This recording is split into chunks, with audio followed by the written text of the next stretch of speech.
At 6:30. Members present in my committee is Councilor Tavares, Councilor Waterman. We have 4 guests here today, and the first 2 that we're going to bring up are going to be from the Attleboro Youth Commission. Destiny, bring you up first. And the 2 that we have are actually sisters, so this is a first for us. So name, address, and tell us a little about yourself. Okay, hi everyone. My name is Destiny Cyril. I live in the southern area of Attleboro in what I would like to say an embracing community in 35 Menden Road. I'm running for the Attleboro Youth Committee, and I think I'd be a good fit because in my 2 years and counting at Attleboro High School, I have run for various roles in student council. I've founded clubs and spoke at the clubs in order to make an embracing community with my peers and my partners.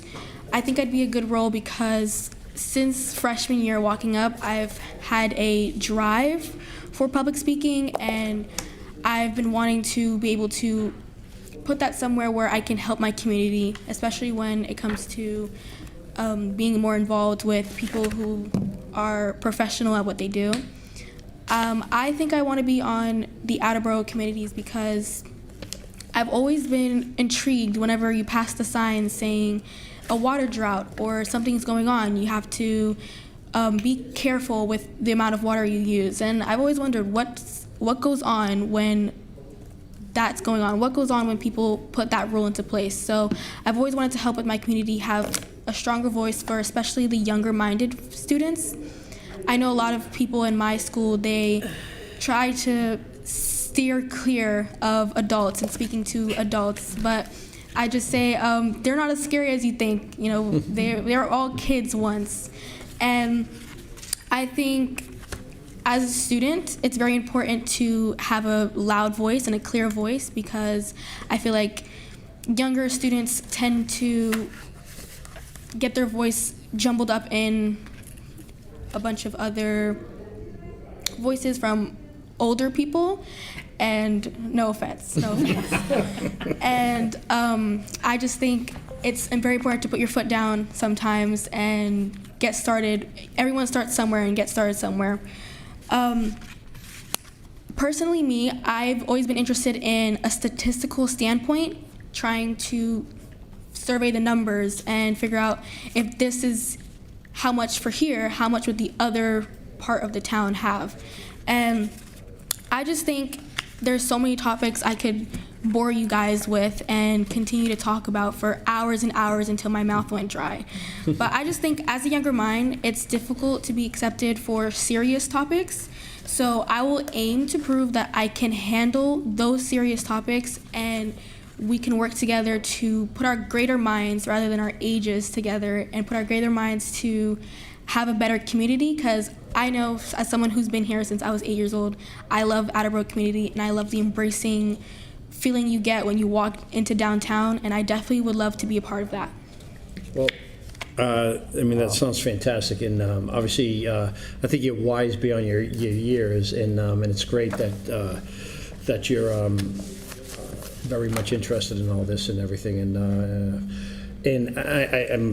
I think this is going to be a great fit. And sitting behind me is President Delisio, who's the mentor of the Attleboro Youth Commission. So he has assembled a great group there. And would you like to? Yeah, a couple things. So first of all, I'm excited to have you join the Youth Commission. I think you're going to bring a great edge to it, breath of fresh air. It's already, as Councilor Angelo was saying, a group of young adults that are so tuned into what's going on in the community, coming off a very successful diaper drive on Saturday. So they're very involved. And I'll tell you, adults can be scary. I know some very scary adults. No Don't offense, worry, guys. you're not alone. But no, thanks for coming out. Thanks for throwing your hat in the ring, and I think you're going to do great things. Okay. Nice to meet you. Pleasure's mine. Any other questions, comments? I have one. Oh, If it's over. Council Waterman, That's all right, Vice finish. President Dolan. It's going to be photosynthesis. I loved your presentation, and I think you should either be a speechwriter or just give the speeches. Thank you so much. I'll take that into Dolan? consideration for sure. It means a lot. Well, I think you're wonderful, and I'm so happy to see someone your age care so much about their community and want to know what's going on. because some adults don't want to know what's going on. So I can see you sitting here or someplace even higher and better than this. I think you're amazing, and I think you'll be a great addition, so thank you.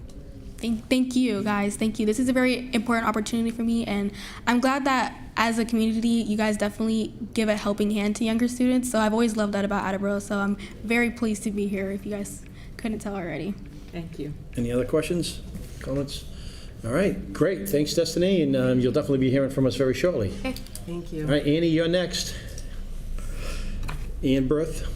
Tough act to follow. That's a tough one to follow, but since your sister's, Yeah, I'm the oldest, so you should be fine. I think I'm there good. you go. There you go. She said I'm the oldest, I'm good. So the question was why I think I'm going to be a good fit for it. So a little bit by myself. I think you already heard from my sister, Destiny. I'm from South Attleboro. I'm 17. I'm a junior at high school. A little bit about myself. Captain of the mock trial team. I'm a tutor. I'm part of Future Focus, secretary of that club. I participate in sports. But when it comes to the question of why I think I'm going to be a good fit is genuinely because of my determination and the ideas that I think I can bring.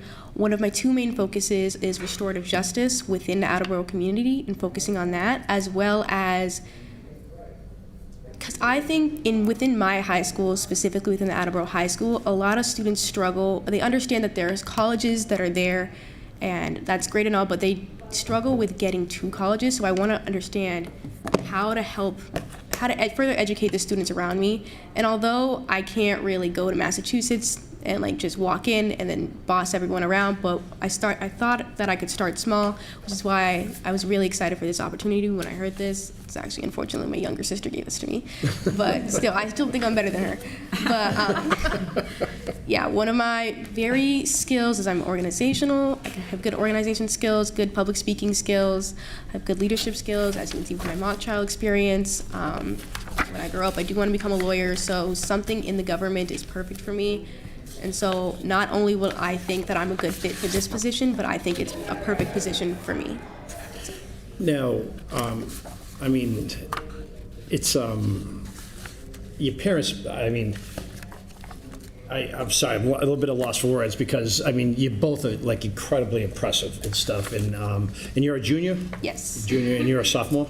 Yeah, and stuff. So your parents must be obviously very proud of the two of you and stuff. And I think you're impressing all of us here and stuff. And I think this is just wild. This is great. And you must have drove your parents crazy because I know I have one son that was, you know, growing up, he was early on, we knew he was very intelligent and didn't realize my quietest son was equally as intelligent, but I had one that just drove me absolutely crazy out of my mind because he was just way too smart and I could never tell any white lies to him because he always knew I was lying and stuff. But your parents must be very proud and I'm excited. So any other, President Delacio and then Councilor Sara? Yeah, so ditto to what I said to your sister. I think you'll both bring just a great energy. I echo Councilor Angelo. Your parents must be extremely proud. And as I've said about the Youth Commission over the years, and I think you both embody this, is the future's in good hands. So really looking forward to having you come on board. Councilor Sawyer. Hi, I just wanted to let you know, I think that definitely you're in the right place. My daughter was chair of the Youth Commission for her senior year, so last year, 2024. And she also was in youth court and mock trial. So she's very much the same type of skills that you have. And she loved doing it as well. So I think that it'll be a great fit for you. Yeah. Any other questions? All right. Well, thank you very much, and you'll definitely be hearing from us about these very shortly. Thank you. All right, thanks for coming in. Okay, Anjali. Anjali is coming in for the Sustainability Commission. Hi, everyone. I'm Anjali Srinivasan. I moved to Attleboro at the end of November 2024. Probably your most recent new person in town. In your address? 1137 West Street, so right by the reservoir and watershed area. Oh, okay. Yeah. Well, I moved here and I've been looking for ways to get involved in the community because I don't know how to live a self-isolated life. I feel like I need community. It's just how I operate. So I've been looking for ways, and sustainability seems like a good committee to be on because I moved to Attleboro to build a net zero life, so net zero energy consumption and sustainable food and water resources in my own lifestyle. So seems like if I'm going to walk the talk, I should also join the committee that's trying to do that for the city. And I have experience. I'm an educator. I teach at MassArt in Boston, and I have experience in environmental stewardship related to arts. So I felt like I have the skills, I have the experience, I have the interest, and now the lifestyle, and I live here. This committee made sense to me, so that's why I want to be on it. Well, I can tell you, when I met with Mike Davis, and I talked about you and talked about Kevin, that's going to be coming up next, and Mike was just gleaming with the two of you, and he'd mentioned that how you guys had met, and you had a million questions, and he's like, well, there's got to be something leading to this because it's just not the average person asking this and stuff. So he could tell immediately that you are very interested in sustainability in the earth. And I'm very invested. yeah. And, This is like I'm changing my life for this, so Yeah. I'm super invested. There are things that I'm excited to offer. I have served on several boards and governance committees in my field of education, of outreach, of community building, specifically sustainability-related worldwide teachings, building, curriculum, events, participation, community mobilization. That I have experience with that. Yeah. So that's something I can bring to the committee, definitely. Well, I know Mike is very excited to have you on there, and he's looking forward to seeing you participate as soon as possible. So, I'm excited too. any questions? Councilor Waterman. Well, very interesting.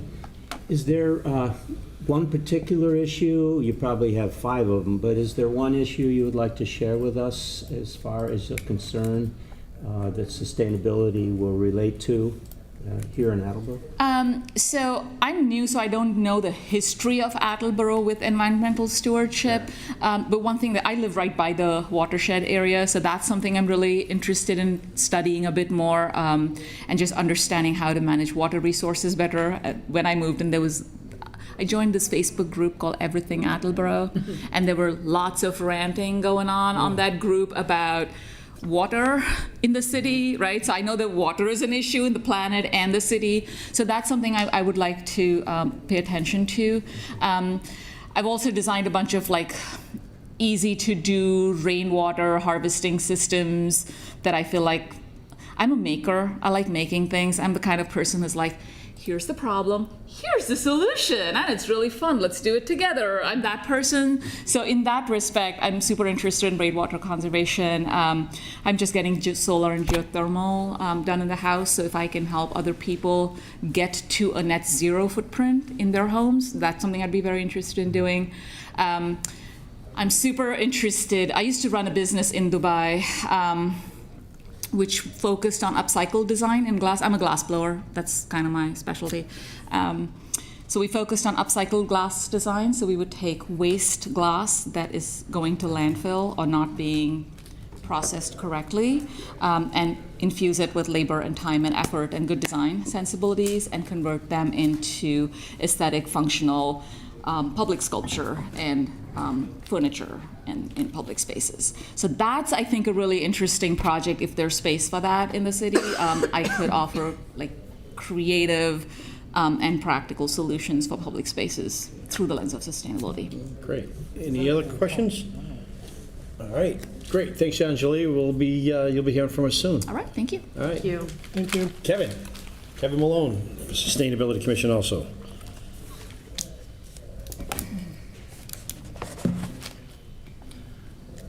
Good evening, councilors.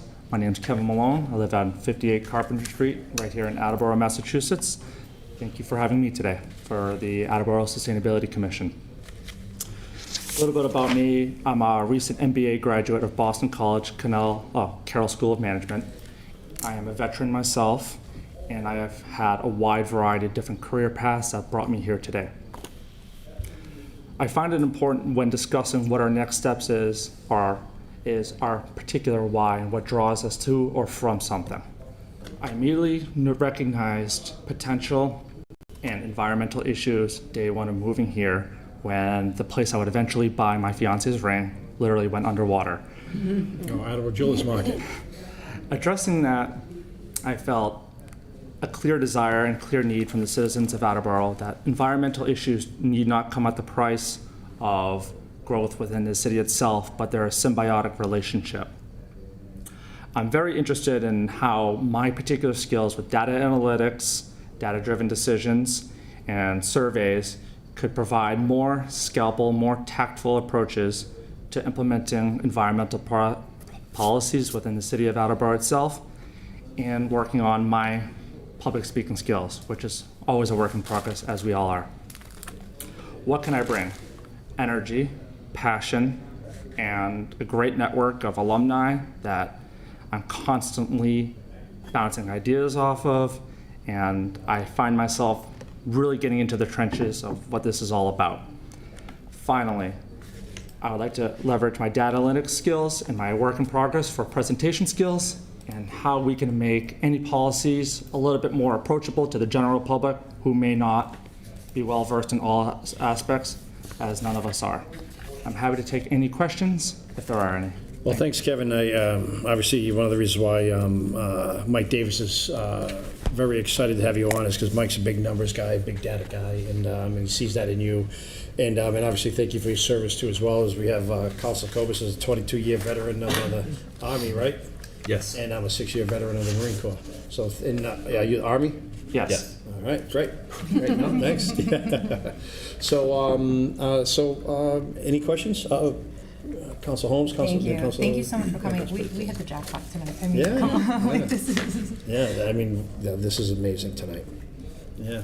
Vice President Dolan? Council Holmes took the words right out of my mouth. Like, this night is just crazy, one after another of amazing people. This is wonderful, and I think your public speaking skills are excellent. Thank you. So we're glad to have you. You sound like you'd fit right in and do good work, so thank you for volunteering. Thank you for having me. All right, well, great. Thanks, Kevin, and I'm sure you'll be hearing from us very soon. Excellent. Thank you. All right, thanks. All right, from the docket of June 17, 2025, entertain a motion to approve the appointment of Ben Keane III to fill an expired term of the Board of Fire Commissioners, term to expire February 2027. Second. Thank you, Councilor Zavar. So obviously, I didn't bring Benny in today. Benny is former counselor, has done a lot of things. It always continues to do a lot of things for the city. Benny is a salt of the earth kind of guy. I mean, he helps out with a lot of underprivileged and special needs adults and stuff too. So Benny is always around, always helping, and this is just Fire Commissioners. Would be great for Benny to be part of this. So, any questions, comments? Legend. Benny is a legend. He is. He's a great guy. Love Benny. All right. Seeing none. All those in favor? Aye. Motion passes 3-0. From the docket of June 17, 2025, obtain a motion to approve the appointment of Ann Berth Eugene to fill an expired term on the Youth Commission, term to expire February 2027. Second. Thank you, Councilor Tavares. Obviously, we just heard from Annie, and I mean, we all know. I mean, just we're extremely lucky. She's going to be an incredible addition to the Attleboro Youth Commission. And so, any other questions, comments, concerns? Nope. All right, seeing none. All those in favor? Aye. Aye. Motion passes 3-0. From the docket of June 17, 2025, obtain a motion to approve the appointment of Destiny Searle to fill an expired term on the Youth Commission, term to expire February 2027. Second. Thank you, Councilor Tavares. So again, I mean, we're just, like I said, hit the jackpot, you know. Another great addition to the Youth Commission. Destiny's going to be incredible as well. So any other questions, comments, concerns? Seeing none, all those in favor? Aye. Aye, motion passes 3-0. From the docket of June 17, 2025, obtain a motion to approve the appointment of Anjali to fill an expired term on the Sustainability Commission, term to expire February 2028. Second. Thank you, Councilor Tavares. So again, we just heard from Anjali, and I mean, incredible knowledge. I mean, 5 pages of her resume, it's just blew me away. So we're lucky to have her, and it'll be great. Any questions, comments, concerns? Seeing none, all those in favor? Aye. Aye, motion passes 3-0. From the docket of June 17, 2025, entertain a motion to approve the appointment of Kevin Malone to fill an expired term on the Sustainability Commission, term to expire February 2028. Second. Thank you, Council Tavares. Again, just tonight's just been amazing with a lot of great people. Kevin is going to be a great fit, and this is going to be awesome. So, any questions? Seeing none, all those in favor? Aye. Aye, motion passes 3-0. For the docket of June 17, 2025, new business to refer for study and recommendation, proposed amendment, Article 7-1.7, Committee on Personnel, Veterans, Human Services, change name to Committee on Human Resources and Veterans. Second. All right, thank you, Council Tavares. This was, brought out by President Delicio, and I'm co-signing it, and it's just basically, doing just some paperwork and getting it taken care of properly, and catching up with where it should be. Any questions? Totally Right. logical. Yeah, absolutely. All right, all those in favor? Aye. Aye, motion passes. All right. Okay, for the docket of May 20th, 2025, entertain a motion to approve the appointment of Dennis Moore to fill a 3-year term on the water superintendent. Said term to expire February 2028. Second. Thank you, Council Tavares. We will have a lot of time to discuss this in next week. I wasn't planning on being here but I'm arranging my schedule. I'm going to do everything I can to be here, and we're going to have a lot of discussion on this next week. And I just want to caution the council that this is to approve the appointment of Dennis Moore. It's not a Matt Crowdy versus Dennis Moore thing. It is, what's in front of us is the appointment of Dennis Moore, and that's it. So that's what the discussion is going to be, and we'll keep it to that. And any questions? Any other questions? Or Councilor Lavoy? Through the chair to President Delicio, if this comes out tonight, we cannot bring him down a second time, correct? Correct. Okay, This comes out of committee. correct. It's in front of the full council. Gotcha. Yeah, I think I was really hoping to have him down a second time. I had some follow-up questions. I know maybe some other councilors do as well. So ideally, I'd like to see him maybe come down one more time before we vote it out. But if that can't happen, that's totally fine. Now, I don't know the exact ruling, but I mean, is that something that the questions can be asked through me, and I can relay them to Dennis, or can they directly to Dennis? Or?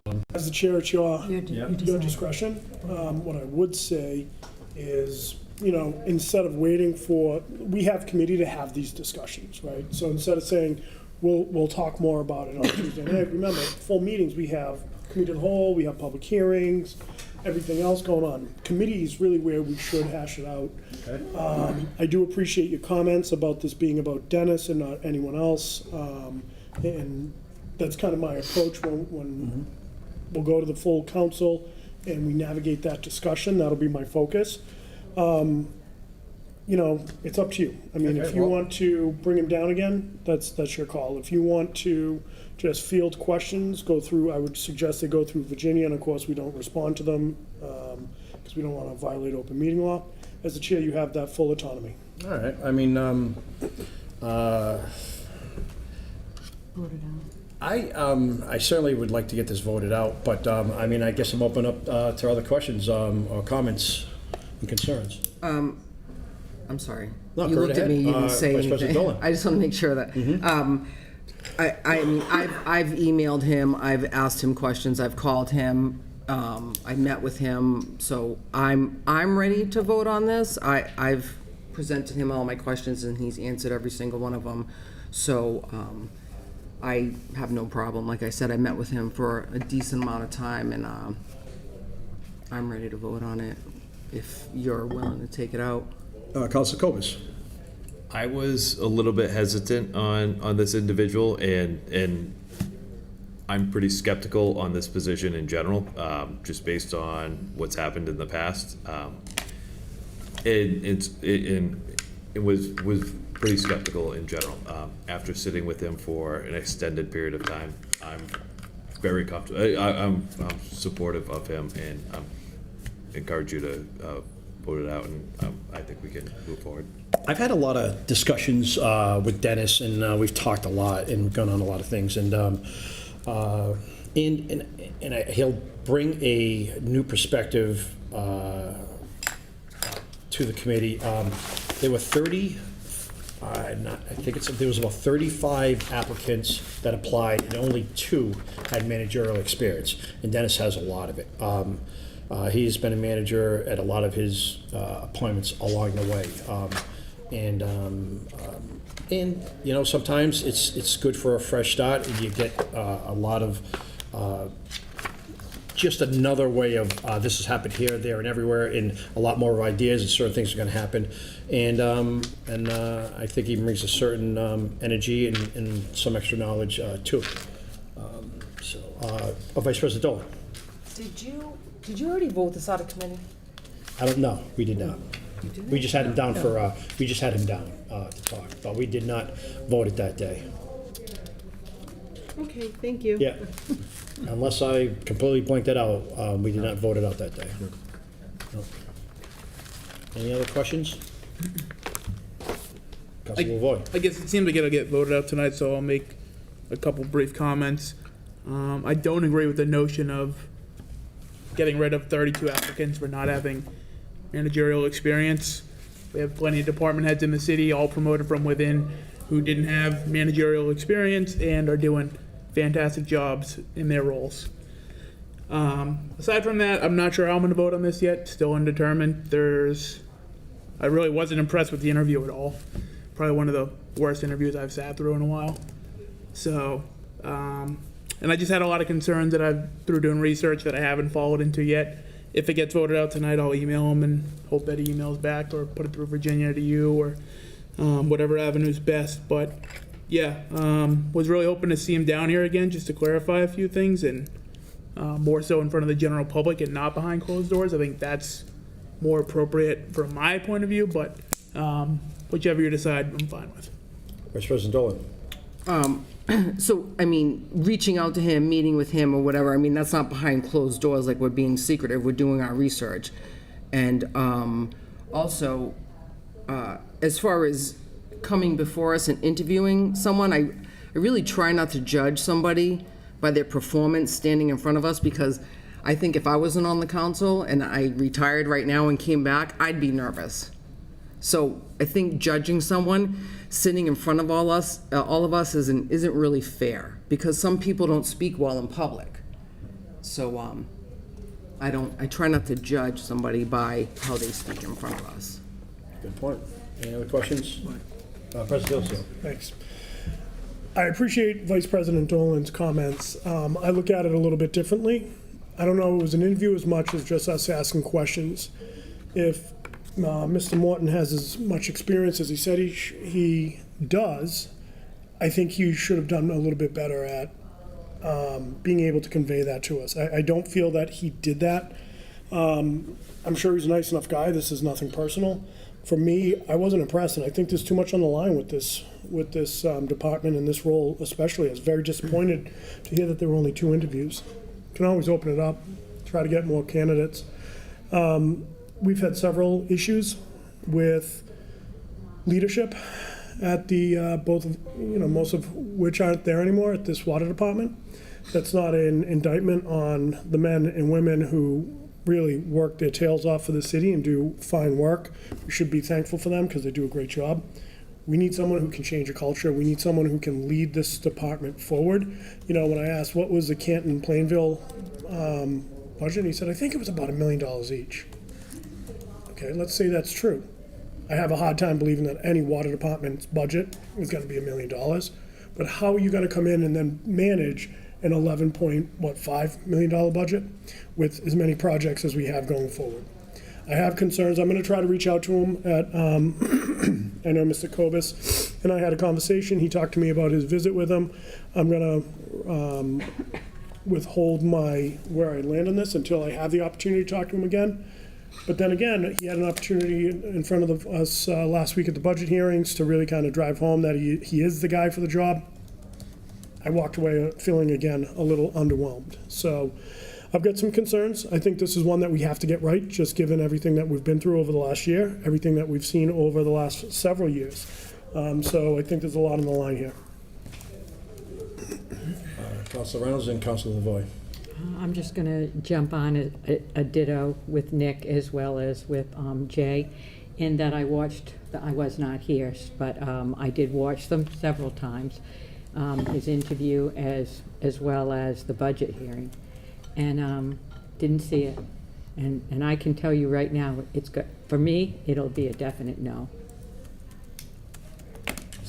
Thank you. Just to clarify, when I say behind closed doors, I don't interpret it as secretive either.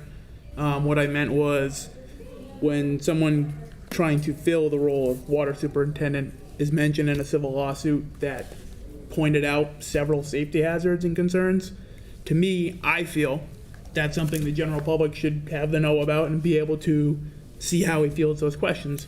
Whether, clears his involvement and clears his name in that, that's perfectly fine. I think that's the point of having it in front of the general public. As a taxpayer, I would want to know of that, given the track record that we've now had in the water department. And it's something that I would want to see how he handles those questions and not know that I guess it happened without me being able to watch it. So No. that's all I meant by that. I don't think anything's being secretive. I just think that given that nature, I think extra transparency would be ideal given the circumstances we went through. Now, hasn't he already been cleared of this, or whatever you're saying went on? So, again, I'd have to follow it up with him, but that's why I think he should be in front of the public to be able to see the answer to that, and not just take our word for it or our vote for it, or if this vote 6-5, 5-6, however it votes. I think they should be able to witness and get a better understanding as opposed to just seeing a vote and trusting whatever we vote on. Vice President Dolan. I read what you're referring to, and he wasn't a plaintiff. He wasn't a part of the lawsuit. And the lawsuit was regarding a particular person that was seeking pay that he felt he was entitled to. So he wasn't named in the lawsuit for any type of reason. And as far as the budget goes, just to be fair, he wasn't here for the budget. Matt was here for the budget, and he did a really excellent job. President Delosio. So as far as the lawsuit piece of things, maybe I'm a little sensitive to these things, but I think that's the longer you're in public service, elected, appointed, whatnot, you're on that risk. I think that we've got to be careful with that too. But I just think everyone has to, with this one, has to do your research. If you haven't reached out to him, like I have not had the opportunity for a third conversation, I'll reach out to him. We have to, really at the end of the day, vote your conscience and what you think is best for your constituency and the city going forward. I have concerns about this individual's ability to rebuild that water department and lead this water department into the future with some of the challenges that we have coming up. And that concludes my comments. If I can address a question to you. Looks like we're having our own conversation. I know. What's up, buddy? See, I tend to want to rely on the knowledge of others that have been here longer than I have, as you have, and I have a lot of respect for your position. So I have no problem bringing it back, because like you said, it is important that we get this right, and that everybody was comfortable making a vote one way or the other. What would be the timeline if we do that, if we were to bring him back? Because next week is obviously a council meeting, and He is operating under a 90-day appointment, which I believe came down on May 5th, which would give us till August 5th. We have 2 meetings in July, worst case scenario. You could, what I would suggest is get the feelings from your committee, see what they want to do. We can make anything work. yeah, okay. It is that important. Yeah, Councilor Holmes. I agree it is important, but the stability of the department is also important too. And I just get worried when we delay things or they're not sure who their leader is. It could, that's not positive either. So just to kind of keep that in Great mind. point. That concludes my comments. Yeah. Councilor Waterman, Councilor Tavares. Well, I'm thinking of a couple different things, but in light of what I'm hearing tonight, I think there should be another hearing here with him to bring us back so we can ask questions. I like what I'm seeing in him. I will say that, but I'm going to reach out to him personally this week, and I'll be asking some questions, particularly about the culture. and what he's experienced so far. That's really where I'm at right now. Well, if we voted on today, he's going to have to put those questions towards Virginia versus reaching out directly to him. Yes. Yeah, because he's on the committee itself, so just keep that in mind. Councilor Tavares, what are your thoughts? I would be open to bringing Dennis down again. I think, to President Delicio's point, this is such an important decision that even if we do confirm him, I don't see the harm in bringing him down again to ask those follow-up questions. Obviously, given the history of the department, generally speaking, I am concerned about the long-term trajectory of the water department, and I think while every position is important in the city, I think it's apropos in this situation to scrutinize this position a little bit more than we would normally. And I don't think it's anything personal. I mean, we're all elected by a constituency, and it's incumbent on us to make sure that we're making the right decisions, I think, for the city. And so,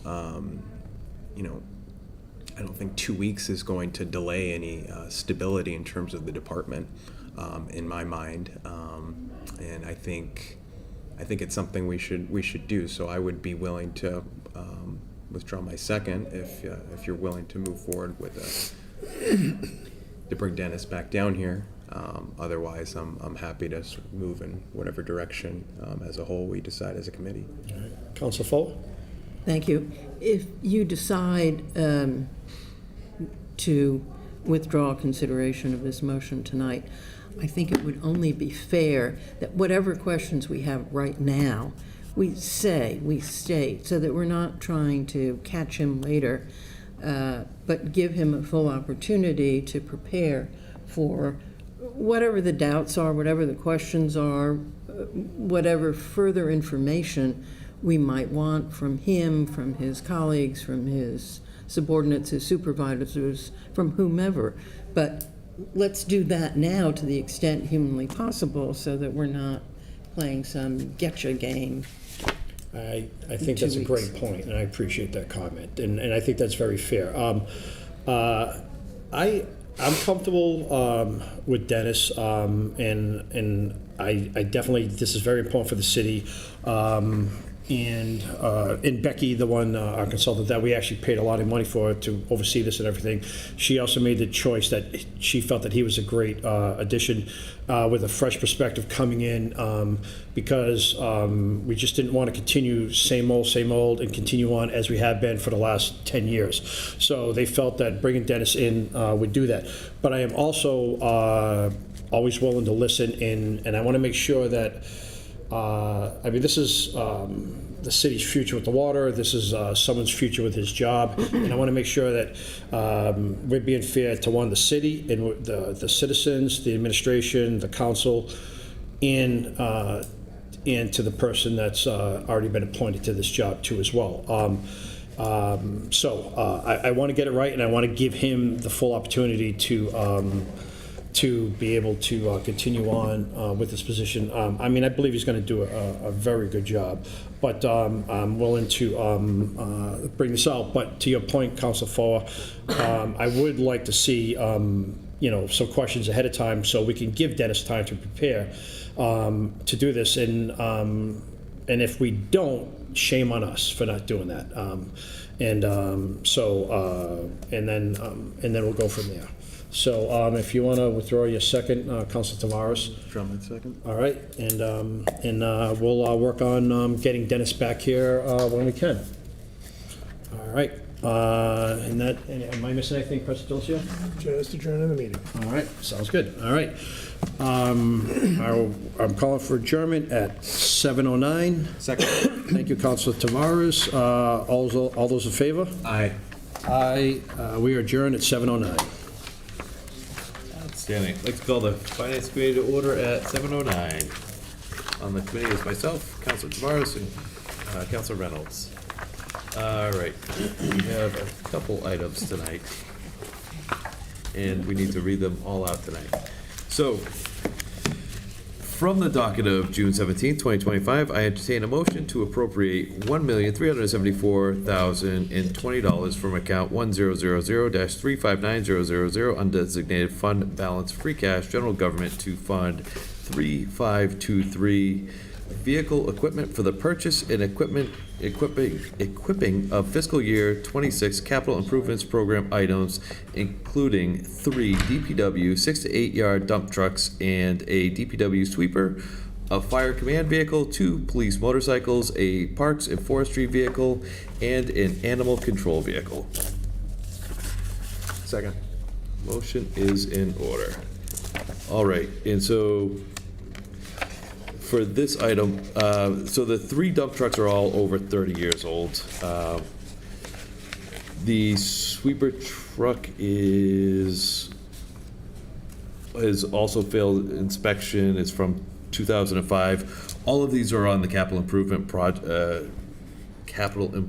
plan, and there are plenty of other vehicles, but these were sort of the highest priority items. And this is just, we have free cash, and this is to utilize that free cash on some year-end items, vehicles, so that we don't have to borrow for these items. This is something that needs to be done before the end of the year. Otherwise, that free cash goes into, we can't touch it until we certify free cash in November-ish timeframe.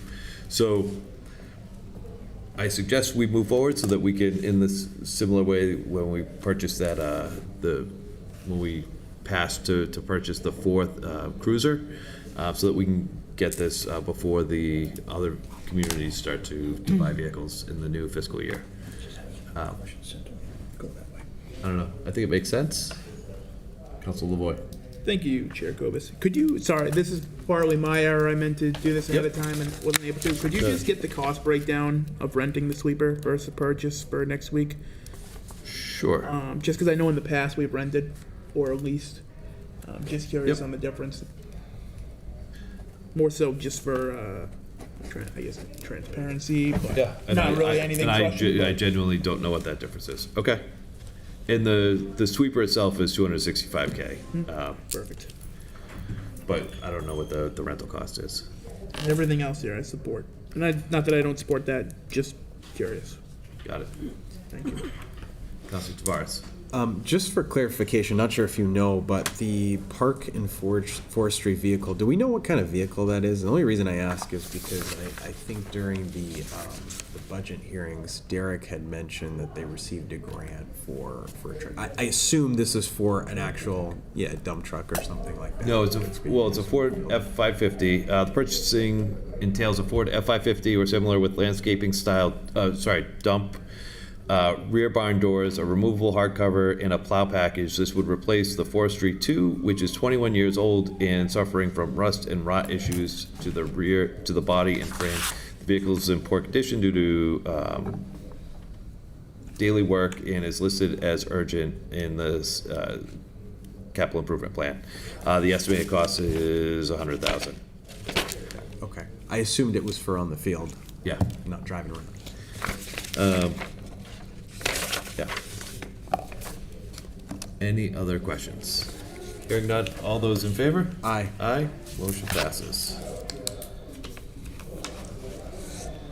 Next item, and this will apply to the next few items. From the docket of June 17th, 2025, I entertain a motion to appropriate $2,001,653.42 from account 1000-3590000 undesignated fund balance free cash general government to account 11241000-596000 citywide contribution to stabilization fund, and to further appropriate $578,318.87 from account 1000-3590000 undesignated fund balance free cash general government to account 11241000-596300 citywide contribution to special education. Second. Motion is in order.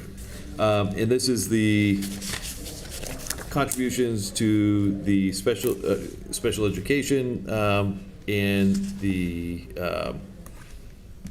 stabilization fund, and currently the stabilization fund is at $9.6 million. This brings it up to, increases it by $2 million to $11.6 million, which will bring it up to roughly 6% of our budget, annual budget, which isn't enough. But like, we need to do this. This is the second year in a row we've contributed $2 million, which is an increase from what we had been doing year over year. If you remember last year, we also did $2 million, and it was a big deal to do that much. And so this is helping us with our bond rating. It is important, but it only brings us up to 6% of our total budget, and ideally we want at least 2 months of stabilization funds on hand. So we're not quite there, but it does get us a little bit closer. So it's positive, but and it is definitely a step in the right direction, but it's, we still have a ways to go. Does that make sense? Any other questions? Councilor Sawyer. Sorry, you mentioned that we should have 2 months of money in the stabilization fund. What percentage would that make it? I just looked it up too. I want to say it's like 11 point. I just looked it up too. 16%, Okay, just want to see where we were trying to get to. roughly. Put me on the spot. Yes. Any other questions? All right. But this is a very positive thing in taking this step, and it is important that we do this so that we try to maintain our bond rating. So, all those in favor? Aye. Aye? Aye. Motion passes. All right, and then these next ones are very similar. Sorry, I jumped the gun up there a little bit.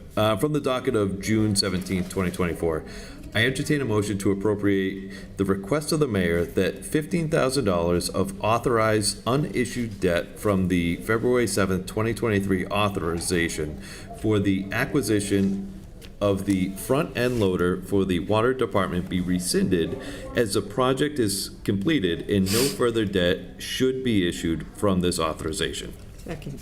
Motion is in order.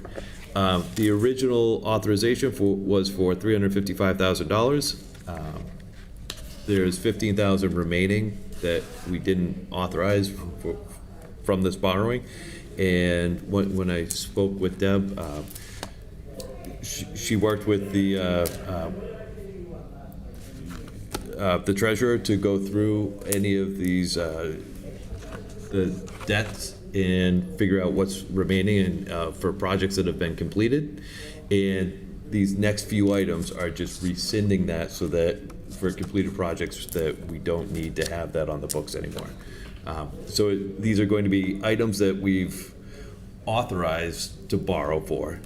The projects are complete, and there's an amount of money that we had authorized to borrow that we no longer need to allow that authorization. And so that's what these next few items are. So for this one, the original authorization was $355,000. We are rescinding $15,000. Does that make sense? All right, all those in favor? Aye. Aye, motion passes. Next one.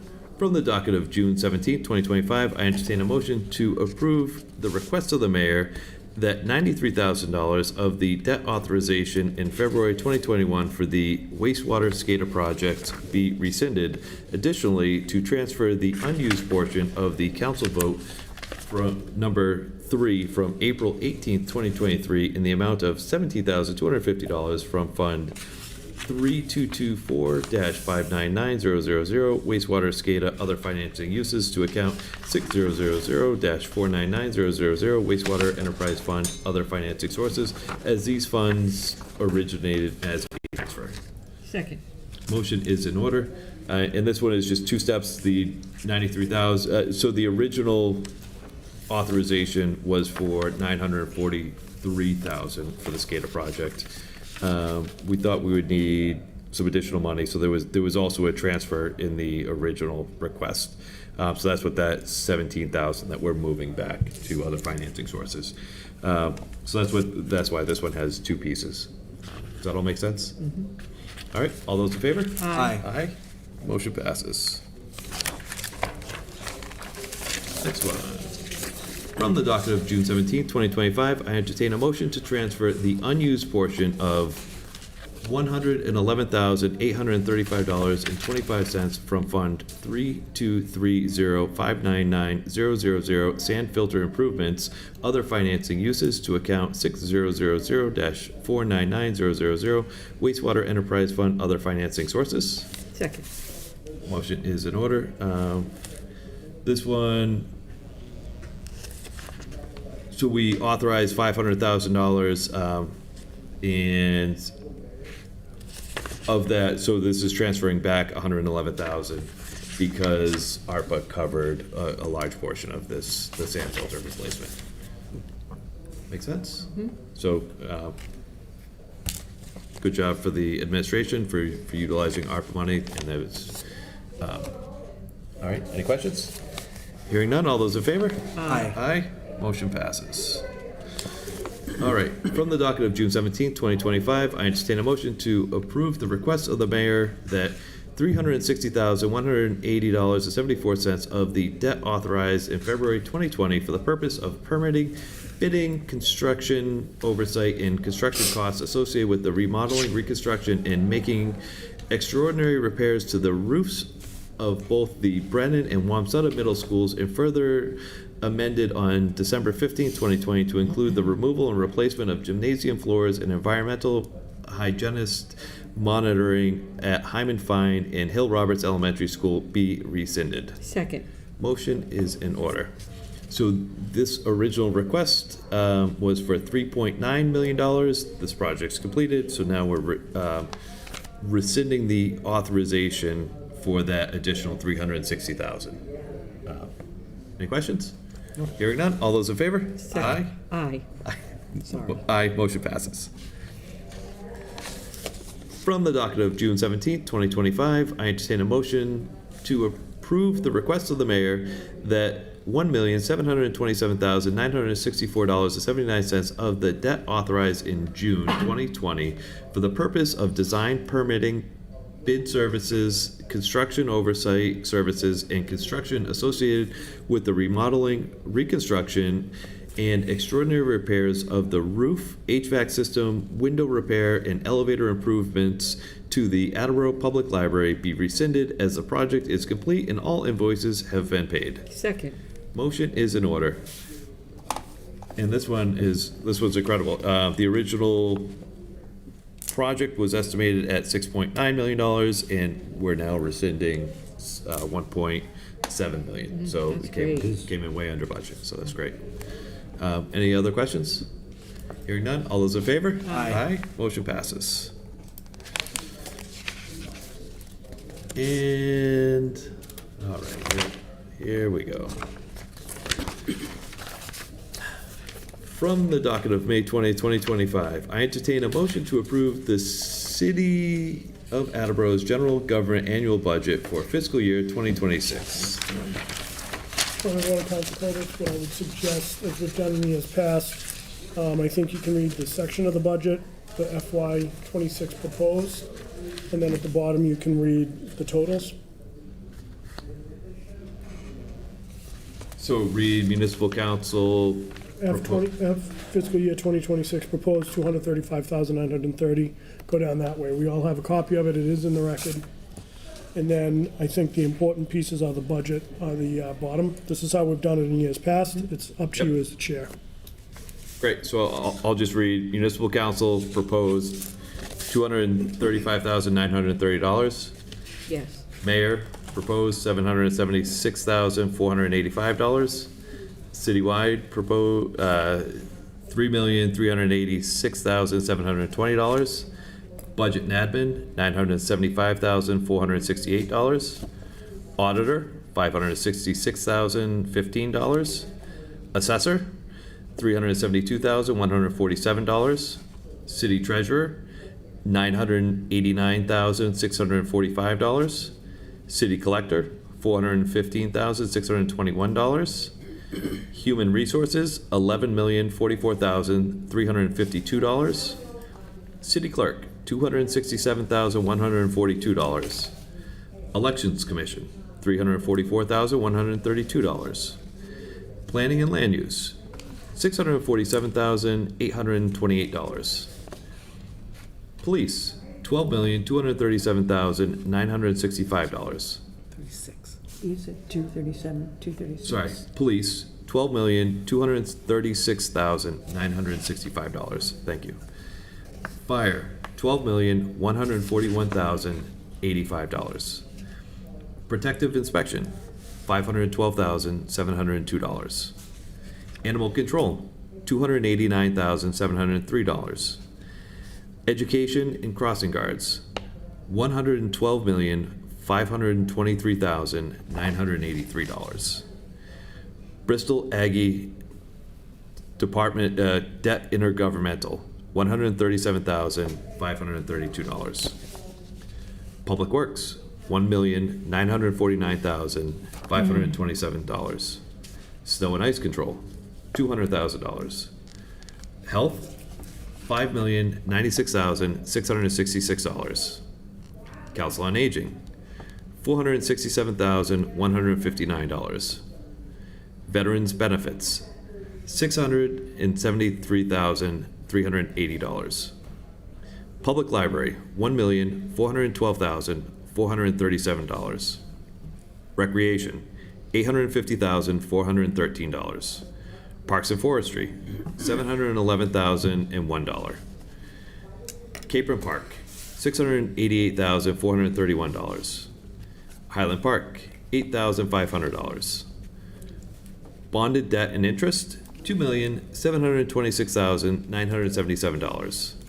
Debt exclusion, $7,007,802.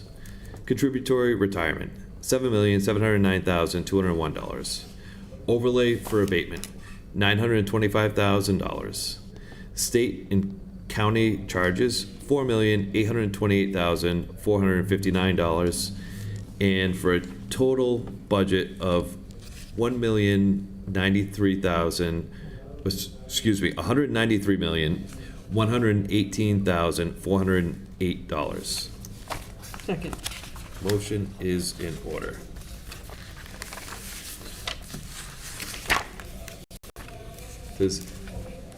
So with the budget, we cannot increase any particular line items, but we are permitted to make individual cuts to line items. Does anybody have any proposed amendments or suggestions that they would like to make to the budget? Or suggestions? Okay. Does anybody have any comments to the general government budget? President Delicio. So Chair Corbis, I want to thank you for your hard work on this. Being a budget chair takes a lot of coordination, a lot of time away from your family, late nights here. This has been one of the best attended budget sessions out of my time on council. I think that, as you heard, this is a very tight budget. There's not a lot of fat to cut from it. We've looked, I think that the bell that school committee member Lawson rang about insurance is certainly something we need to keep a look at and an eye on as we go down the road and over the next several years. But as far as this budget's concerned, I don't see any frills. I don't see anything that's out of the ordinary. I think we have some concerns in different places, which I appreciate you setting the expectation that if we cut, if we change a rate, we have to figure out how we got to fix that rate. What are we going to do there? So there's a lot to think about. But I think all in all, really nice job. And I know you'll get to the budget message, but just really running and keeping them efficient and allowing the feedback, the questions from the council. I think you did a really exemplary job. So kudos, sir. Thank you. And I agree that this is a very lean budget. It is it was difficult to hear some of the department heads talk about some of the positions they're missing, and it was challenging to hear from some of them. So from my perspective, there isn't anything that I can, in a good conscience, suggest we cut from this. Agree. Councilor Angelo. Echoing President Delicio's sentiments, you did a great job, obviously, and kudos to you, because I'm glad I wasn't in your position. So, so thank you for all that hard work and everything. And I mean, if anything, you know, you're right. It was tough to hear about a lot of these things being very tight, very cut. And if anything, it looks like we'd probably want to add some stuff to it, but obviously it's not feasible and not possible right now. So a lot of credit to everybody involved in putting together a budget that is going to be great for the city. It works for the city, so thank you. Councilor Waterman. Well, I would echo what you said. This is a very tight budget. I do agree with that. And my concern also is in the realm of a couple of positions that we don't have in here. And I hope that the administration does everything they possibly can to have an assistant at DPW by November 1st, as they said. And I think it'll be important for us to talk about that in the budget message. Okay. President Delicio. Yeah, to that point, great point, Mr. Waterman. Thank you for raising that through the chair to Mr. Waterman. And I think it's going to be incumbent on us to keep the pressure on that, because I know you and I aren't alone in that. That's an important position. There are several others. Mm-hmm. We understand that. But I think what we're doing here is the most important function of our role. So, thank you. Anything else? Any amendments to suggest here? Hearing none, all those in favor? Aye. Aye. Oops. Budget passes. We're excited about it. Next up, from the docket of May 20th, 2025, I entertain a motion under the provisions of Chapter 44, Section 53E.5 as amended to approve the expenditure limits for the following revolving funds outlined under Chapter 20 of the revised ordinances of the City of Attleboro for fiscal year 2026. Fund 2601, Police Replacement of Vehicles, $280,000. Fund 2602, Off-Street Parking, $250,000. Fund 2603, Protective Inspection Services, $275,000. Fund 2604, Residential Special Waste Disposal, $1.4 million. Fund 2606, Council on Aging, $20,000. Fund 2607, Capron Park Zoo, $875,000. Fire alarm system testing, $30,000. Fund 2610, fire ambulance, $1.8 million. Fund 2611, health immunization, $10,000. Fund 2614, recreation, $205,000. Fund 2615, animal welfare, $6,000. Fund 2616, police false alarm, $50,000. Fund 2618, animal shelter building, $20,000. Fund 2619, fingerprinting, $3,000. Second. Motion is in order. These are just the revolving funds, and it sets the limits for the year. Any questions? All those in favor? Aye. Motion passes. All right.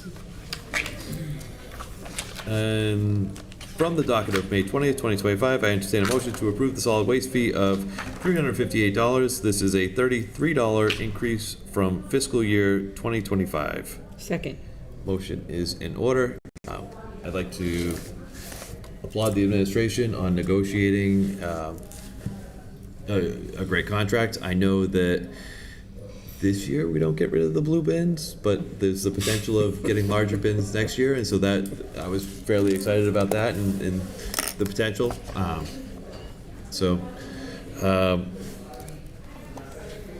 Yeah. So anyway, Councilor Dolan.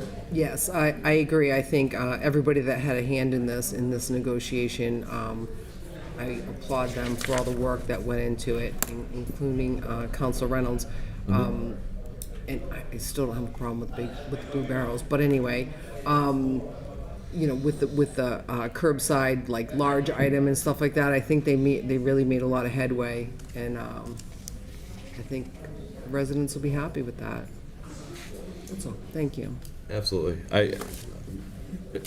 Very excited about the competitive bidding process that was put in place. I thought it was great. Any questions here? Hearing none. All those in favor? Aye. Aye. Motion passes. Next, from the docket of May 20th, 2025, I entertain a motion to approve the solid waste fee of $52.10 per unit to be credited to Fund 2604 Residential Special Waste Disposal for fiscal year 26. Second. Motion's in order. This is just the second part of that. Any questions? All those in favor? Aye. Aye. Motion passes.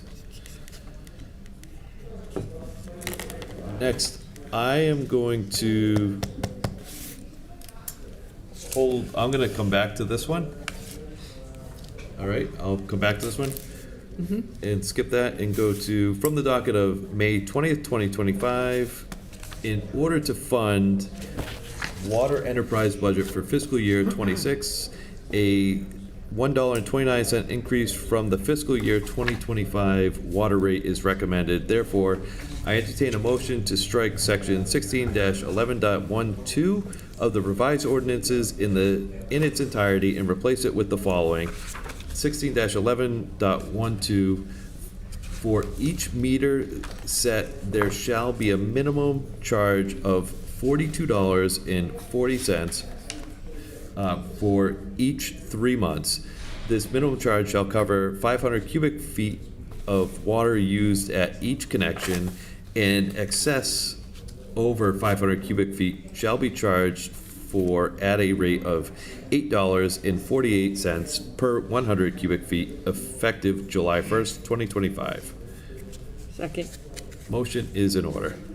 The reason I held the item before this is I want to have a discussion about the water and wastewater rates before we approve the water and wastewater enterprise budgets, because if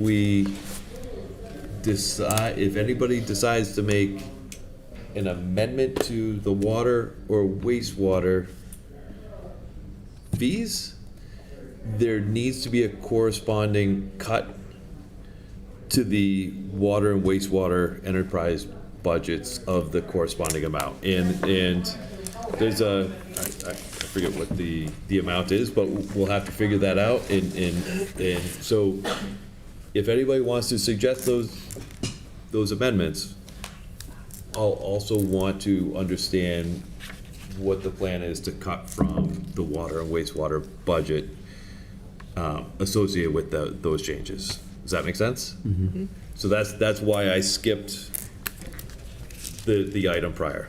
All right? So is there any discussion on the water rate? Any comments? Councilor Sawyer. So I had a question because from what I remember, the PFAS plant, we were doing a debt for $50 million from the 35. And so my question is, they then said that it came in lower at 42 million or something. Mm-hmm. Is this rate increase having to do with the amount that we had originally gone for, or the 42 million that they're now saying that cost for the PFAS plant? This is accounting for the new permanent PFAS treatment plant that we're planning to build in 2027, 2020, that we're planning to build, not the temporary plant that we have right now that's planning to come online in September of this year. So we need to build another plant and borrow for that. And so what this is doing is it's gradually increasing the water rate year over year based on the rate study that we paid for and did last year. And so we started a plan to increase gradually, so it wasn't a shock to all the residents.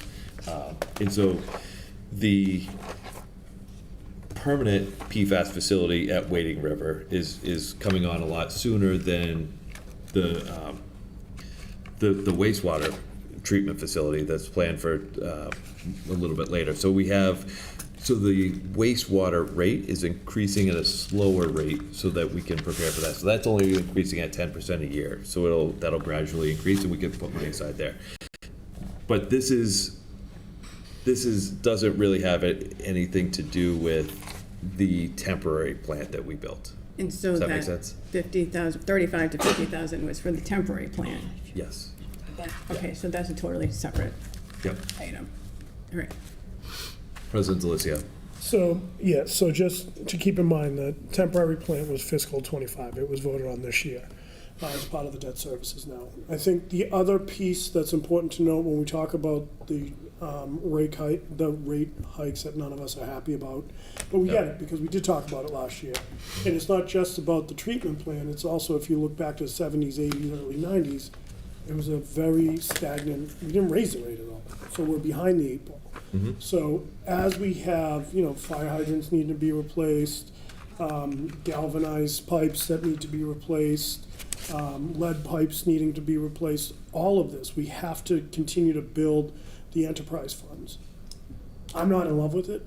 I'm not sure where I'm coming in on it yet, to be quite honest.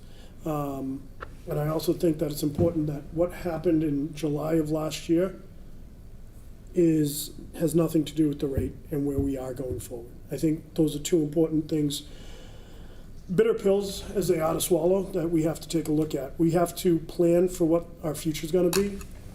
I'm not sure that this is the right way to go about it. I'm not sure that it's not. If that's not the epitome of sitting on a fence, I get it.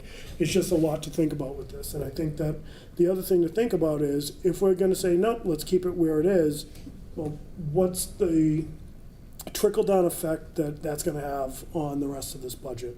So there's a lot of questions that if we're gonna take a stand one way or another, we have to look and think about what is the reaction for that action.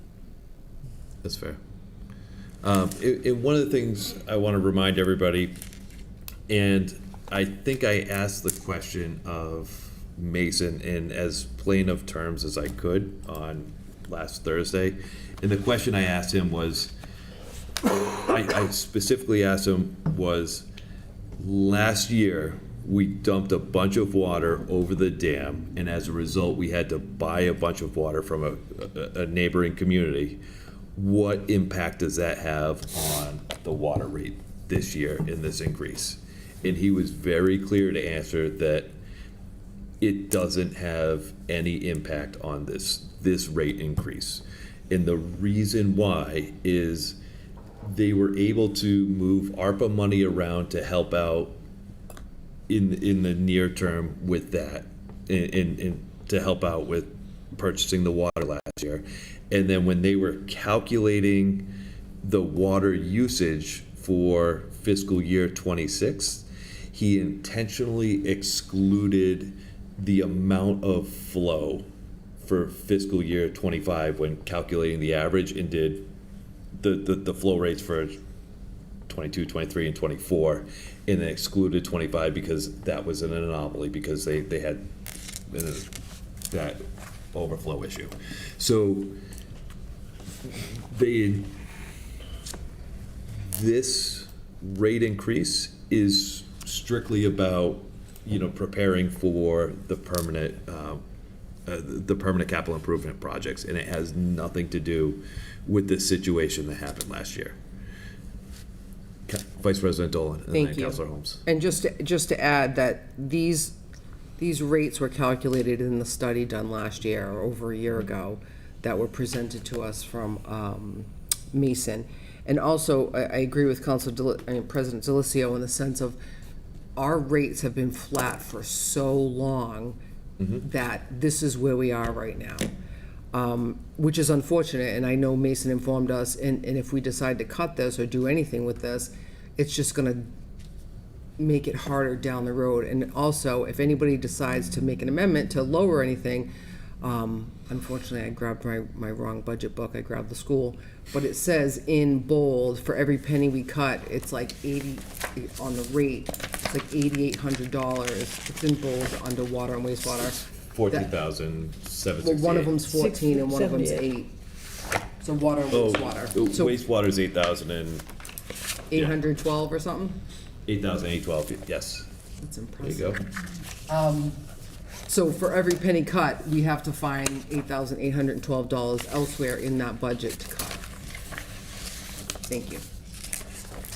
Councilor Holmes. Thank you. So, yes, this proposal doesn't have anything to do with what happened, but the ARPA funds, to Councilor Boy's point last week, that's a loss that the whole city, we had to use the funds that we could have used for something else. That's fair. But, yeah, this is not related to, we're not pushing this on to the residents in this way, but the city lost in general because of that, so that concludes my comments. Nobody's denying that. Agreed. Councilor Tavares.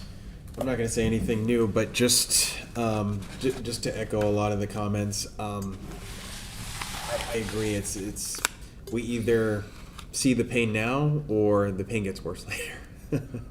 And to Councilor Holmes' point, and also Councilor Lavoie, yeah, there's an opportunity cost, right, with the ARPA money, but that's water under the, as they would say. So it's yes. I mean, look, most of us here are probably on city water, right? I brought a copy of my bill last week to just contextualize this. Most of us, we pay the water rates, we pay the sewer rates, right? So we're not exempt from this. Nobody wants to see these go up. But at the same time, in our own personal households, we see various line items go up over the years. I remember the year right before I got married, my father-in-law, asked me, hey, have you thought about, what life actually costs, right? Like how you're going to support yourself and my daughter, right? And one of and this was crazy. I had never lived on my own before this, and the story will go somewhere, I promise. Is I thought it was reasonable. I was going to, cut as much as I could possible out of sort of the fat of my budget, is that we would spend $20 a week in groceries. I showed this to my dad. I showed this to my father-in-law. Nobody said a word to me. Nobody.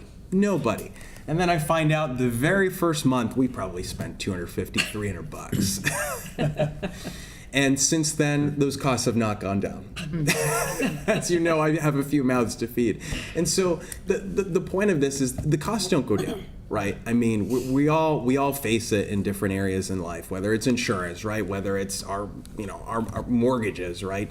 Whether it's, the taxes or insurance or, principal interest, whatever it is. These things are not going down, so the best we can do is manage and mitigate these expenses as they go up, and hopefully with subsequent rate studies, we can help to address, I think, the increasing rates and mitigate those by coming up with a plan in the future. So I'm really looking forward to that, and that's why I asked Mason too when he was here last week about different ways to approach the rate, whether looking at tiered options, and I don't know if there's any great solutions. There may be, but maybe not. So I think being diligent and cognizant that those are things that we should explore long term is important, but at the same time, I don't think we can ignore the problem here. And yes, this is a big percentage increase, but I think it's what we have to do now. I think it's in the best interest of the city. So that concludes my comments. Councilor Angelo and the President. Thanks, Councilor Combs. Just reiterating what I said, and as it's been said by other councilors, my career has been in sales, and I've owned my own business for many years. And nobody likes to, everybody would much rather see, in my experiences, is a little bit increase year after year. Nothing for 5 years, 10 years, what has happened in the previous administration. And then all of a sudden, you're gonna get hit with a massive bill. And we all want to have clean water. That's a really important thing with everybody in the city and stuff. And so, and if we don't take care of it now and have some minor increases, then we're going to be in trouble, and everybody's going to be really upset. And nobody's going to be able to handle a massive increase. That's not going to be good for anybody. So I think this is the way to do it. President DeLucio, then Councilor Lavoie.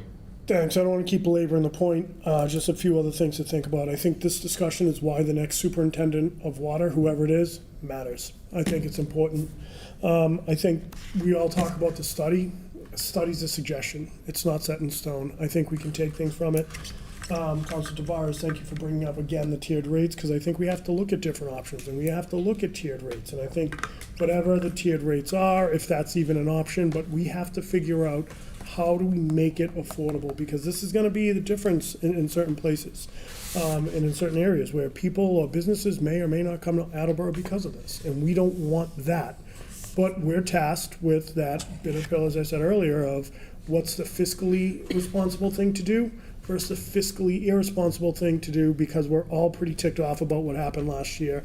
We're all ticked off about the former superintendent, but we have to separate that, put the blinders on. Council Tavares, kudos, because you're spot on. It's like, are we gonna pay a little bit more now, or are we gonna pay a lot next year and the following year and every year after? I think we look at some of the things in those budgets throughout the course of this next year, this fiscal year, Council Cobus, and bring down the superintendent, whoever it might be, bring down Mason, say, where are we? Are we on track? What's the impact it's gonna have? Is this the right fiscal plan going forward? And is this gonna protect the ratepayer? Because that's my biggest concern, is how are we protecting the ratepayer? To Council Tavares' point, again, sorry, your check's in the mail, but, just, I mean, everything's going up. Nothing's going down right now, and that's a real fear that any homeowner, ratepayer, taxpayer is dealing with on a regular basis, because we all know our paychecks aren't going up every day. Thank you. Councilor LeBoy. Thank you. I'll beat the drum a little.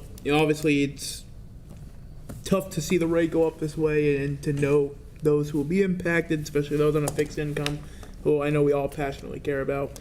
I'm happy President Delisio brought up that it is a suggestion and not set in stone. I don't know where I stand on this truthfully, but I think there's a lot of approaches to look at it, and part of the frustration I have is when I see the general public so up in arms on Facebook, but then public hearings regarding this are empty.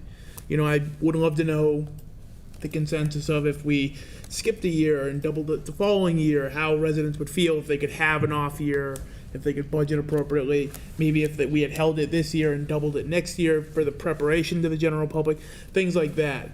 It's tough when no one comes out and speaks to it, so it almost makes the decision, I guess, a little more at ease on my mind. But yeah, I think it's going to be a tough pill to swallow either way, and we'll have to see how it plays out. But what I think I'd like to see is if we can somehow, from the city, take that study and put it into a bit of layman's terms and get it out to the general public, because I don't care how many people say it up here.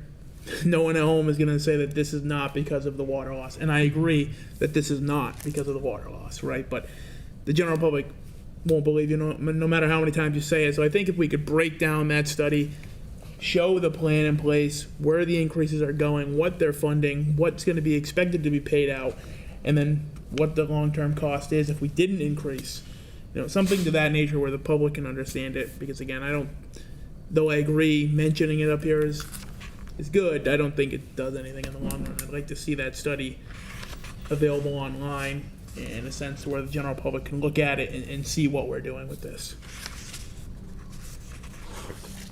Anything else? And Councilor LeBoy, I do think you bring up a really good point, that there is value in really communicating that and putting it in layman's terms and trying to break it down. You're not wrong there. That's a great point. Anything else? All right, all those in favor? Aye. Aye, motion passes. From the docket of May 20th, 2025. In order to fund the wastewater enterprise budget for fiscal year 2026, a $1.18 increase from the fiscal year 2025 sewer rate is recommended. Therefore, I entertain a motion to strike Section 16-18.1 of the revised ordinances in its entirety and replace it with the following. 16-18.1, a change is hereby established for the use of the city's sewer system. Such charge, except as otherwise provided in Section 16-18 16-18.2 and 16-18.3 next below shall be based on the amount of water supplied to any use of the city's water system as shown by the meter readings. The sewer use charge shall be for sewer users and based on 90% of the water used and shall be charged for at a rate of $12.99 per 100 cubic feet with a minimum charge for each 3 months of $58.46 for the first 450 cubic feet. The sewer rates established hereunder to be effective July 1st, 2025. Second. Motion is in order, and this is for the wastewater rate. Any comments for this one? Councilor Sawyer.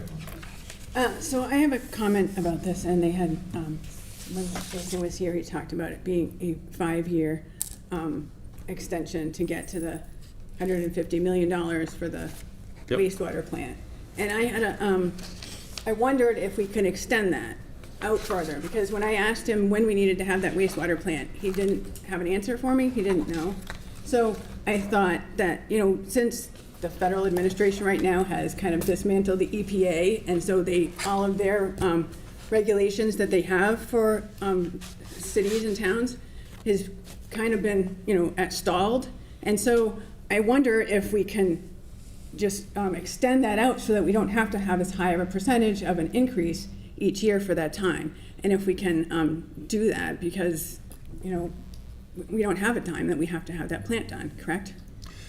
2029 is the planned timeframe, and I believe it's also based on the longevity of the current facility. And I know there's a lot of maintenance that did you go on the tour? Not this time, last time. Okay. I know there's a lot of maintenance that Tom is intentionally deferring, and there's some big capital projects that he's intentionally deferring with the belief that in the roughly 2029 timeframe, we're going to start breaking ground on the new facility. So I personally don't think that would be prudent, but we could consider that. Councilor Holmes and Councilor LaVoy. Thank you. I would be very concerned to do that, because we're banking on things are going to get dysfunctional instead of the other way around, that they're going to get better. And then the other thing is that Mason said something like they would put a stop order on us doing anything if we didn't have the funds to do, like it could halt the city basically if we weren't prepared to do this. So I think that's a very risky approach. That concludes my comments. Councilor LaVoy and Councilor Fowler. Thank you, Chair Kopis. Just for point of clarification, this is to put funds up front. This won't cover the full cost. So either way, when it has to happen, the city will be borrowing for this. So the more money put aside gives you a favorable rate, loan rate. And either way, we're paying for it. So I'm not sure the cost increases if it gets pushed out. Yeah, it'd be great, but I don't know what inflation will be 10 years from now, so it could be $300 million at that point. I don't know. And the other tough part too is we're bound by law for this. So once you have wastewater treatment, you can't get out of it. So you have to treat it. So you'd have to ship it off site and pay for it, and that sounds astronomically more expensive than doing it here in Attleboro. So, overall, I think that the approach now is the right approach. Councilor Fowler. I wanted to say that regardless of what EPA is or is not doing, I think that the state DEP is going to enforce the same regulations, the same NEPDES permits. We don't know exactly when this permit will be effective because we're appealing it, but it is the case that we have to comply with it, and I think we have to comply with it if it's DEP or if it's EPA.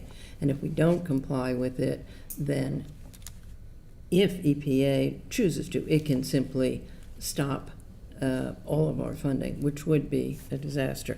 So although in principle I would like to stretch out the time that we have to capture money to fund the new wastewater facility, both because the one we have is so old and because I am certain that DEP is going to enforce the same regulations that EPA has enforced with the new NFTs permit, I think we have to go with this financing scheme. Wish it were otherwise, but I don't see an alternative. President Delicio? Yeah, thank you. I think based on, and Councilor Foe, I agree by and large with everything you just said.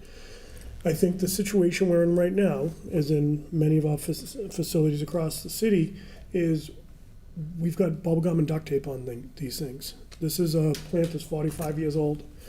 The parameters keep changing, the mandates keep changing. It's irresponsible if we were to kick this can any further down the road, and we're putting our residents at great risk by doing this. I don't think anyone's happy about the amount of money that we have to spend, but this is where we're at right now. In many ways, we're playing catch up, and we have been for decades. And we're in a situation right now where, you know, what are we gonna do? Kick the can down the road and then put it on another generation of Attleboroians? You know, it's a tough pill to swallow. It's something that I don't think any of us are gung-ho about, but we understand what the need is. And this need, for anyone who's been on the council for any amount of time, knows that this is a very real need. And it's one that we've seen for a long time.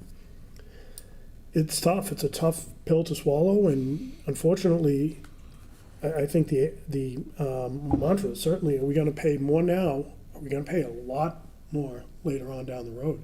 We had the same discussion when we talked about the school. Remember, at the old school, if something went wrong, and that had failed, we would be spending just as much money to repair that old high school because we'd have to get everything up to code. If things fail here, we could be facing that same situation. We have a responsibility. It's not an easy responsibility. It's not one that I think any of us take lightly, but it's one that we have to really look at and understand the potential severity of this situation.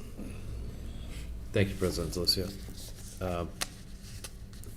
It is challenging, though, and I don't think anybody disagrees with that. At least with the wastewater plant, we got ahead of it, and it's only 10% per year with the projected time frame of 2029. With the water rate, it's a much steeper increase at 18% per year, and that is much more difficult for people to sort of deal with. Any other comments?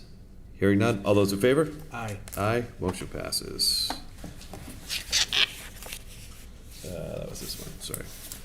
Next, from the docket of May 20th, 2025, in order to fund the wastewater industrial pretreatment program costs in the wastewater enterprise budget for fiscal year 2026, a 60-cent increase from the fiscal year 2025 industrial pretreatment surcharge is recommended. Therefore, I entertain a motion to strike section 16-18.6 of the revised ordinances in its entirety and replace it with the following. 16-18.6, an industrial user which is required as a condition of its industrial waste permit to pre-treat its sewage shall pay a surcharge at the rate of $2.08 per 100 cubic feet. The surcharge shall be in addition to the charge established in section 16-18.1 above. Billing and payment of the surcharge shall be in accordance with section 16-18.4. The money received from said surcharge shall be applied to the payment of costs associated with the administration of the pre-treatment program requirements by the city, including purchasing and maintenance of equipment and utilization of contract services where deemed necessary by the superintendent. The surcharge established hereunder to be effective July 1st, 2025. Second. Motion's in order. This is just the industrial portion. Any comments? Hearing none. All those in favor? Aye. Aye. Motion passes.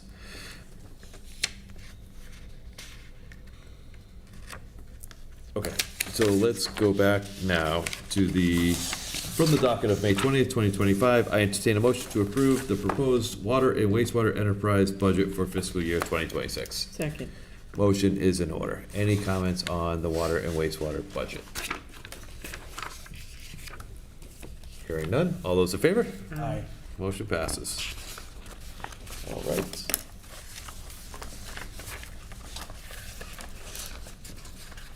And now, from the docket of May 20th, 2025, I entertain a motion to transfer $928,605 from Fund 6100 Water Enterprise Fund to the General Government Fund to fund the indirect cost for fiscal year 2026. The dollar amount presented is from the fiscal year 2026 budget book.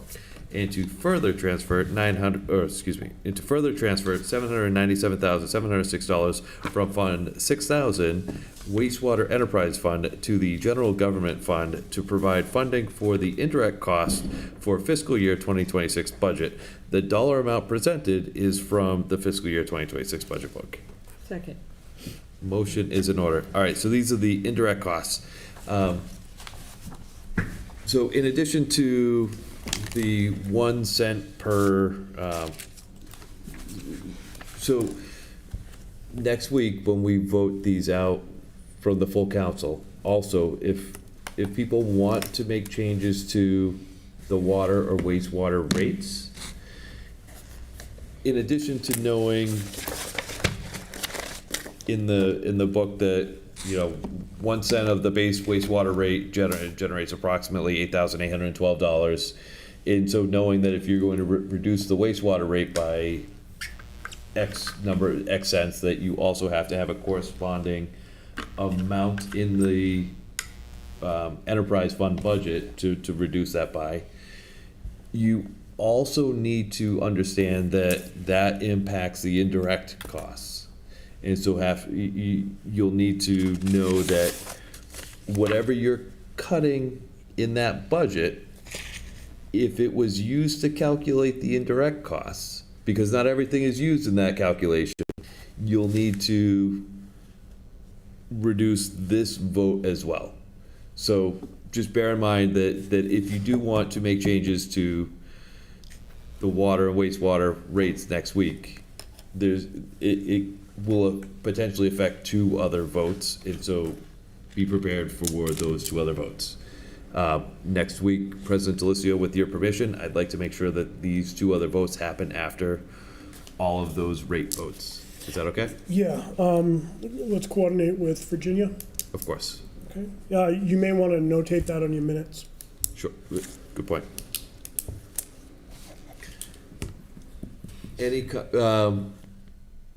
Any other comments or any comments about the indirect rates? All right. In some of the things,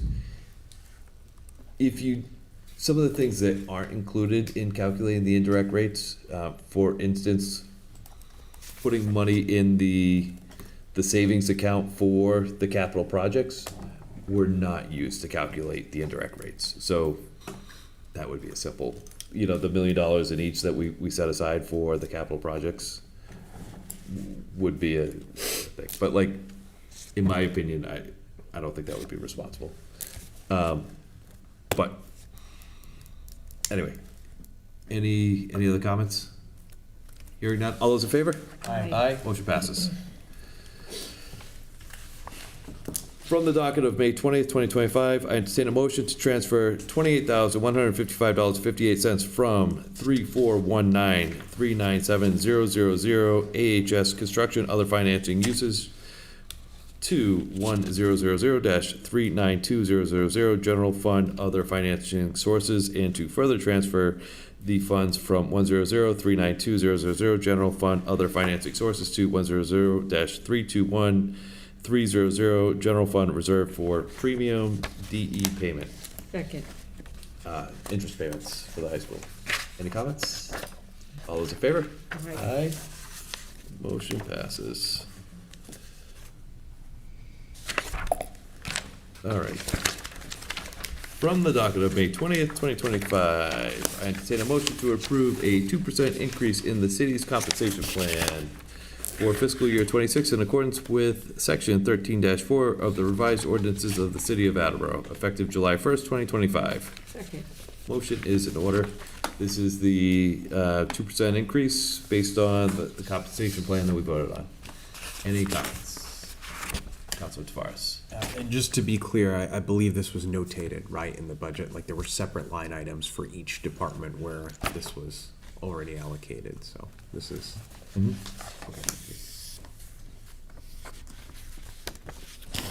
Other comments? Hearing none. All those in favor? Aye. Aye. Motion passes. From the docket of April 15th, 2025, I entertain a motion to amend section 6-4.3 of the revised ordinances as follows. Strike section 6-4.3 in its entirety and replace it with, effective July 1st, 2025, the following ambulance service charges shall apply. BLS emergency rate, $1,770.78. ALS 1 emergency rate, actually, I'm gonna hold this one. We'll hold this one and move on to the next one.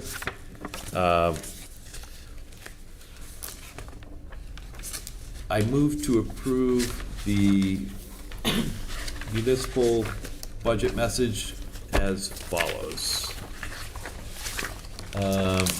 Fiscal year 2026 budget municipal council message to the mayor. Dear Mayor DeSimone, on May 13th, 2025, you submitted the proposed fiscal year 26 general fund operating budget and proposed enterprise budgets for the water and wastewater enterprise funds. The Finance Committee has since reviewed these budgets in detail alongside department heads. We value the opportunity to engage directly with city staff and leadership, and we commend the expertise and commitment demonstrated throughout this budget season. This budget reflects a serious effort to present a balanced financial plan amid a complex and evolving economic landscape.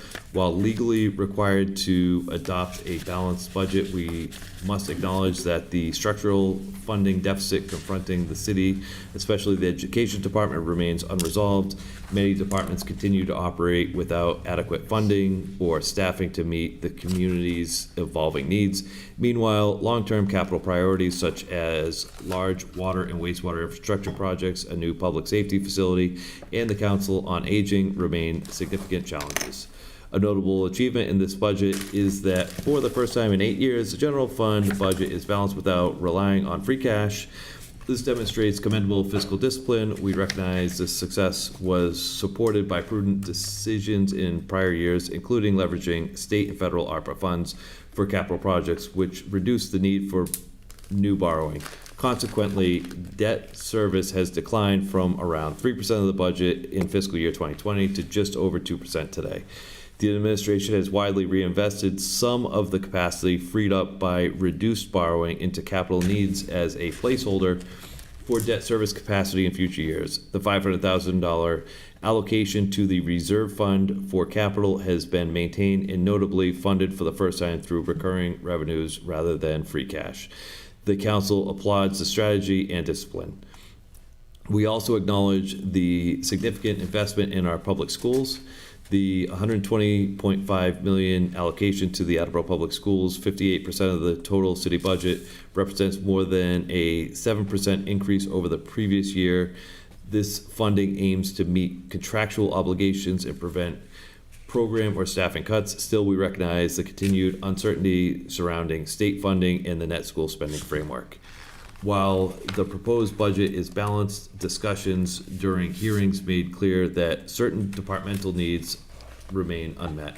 Several department heads indicated they would return to the council in November after free cash certification, with requests to address critical shortfalls.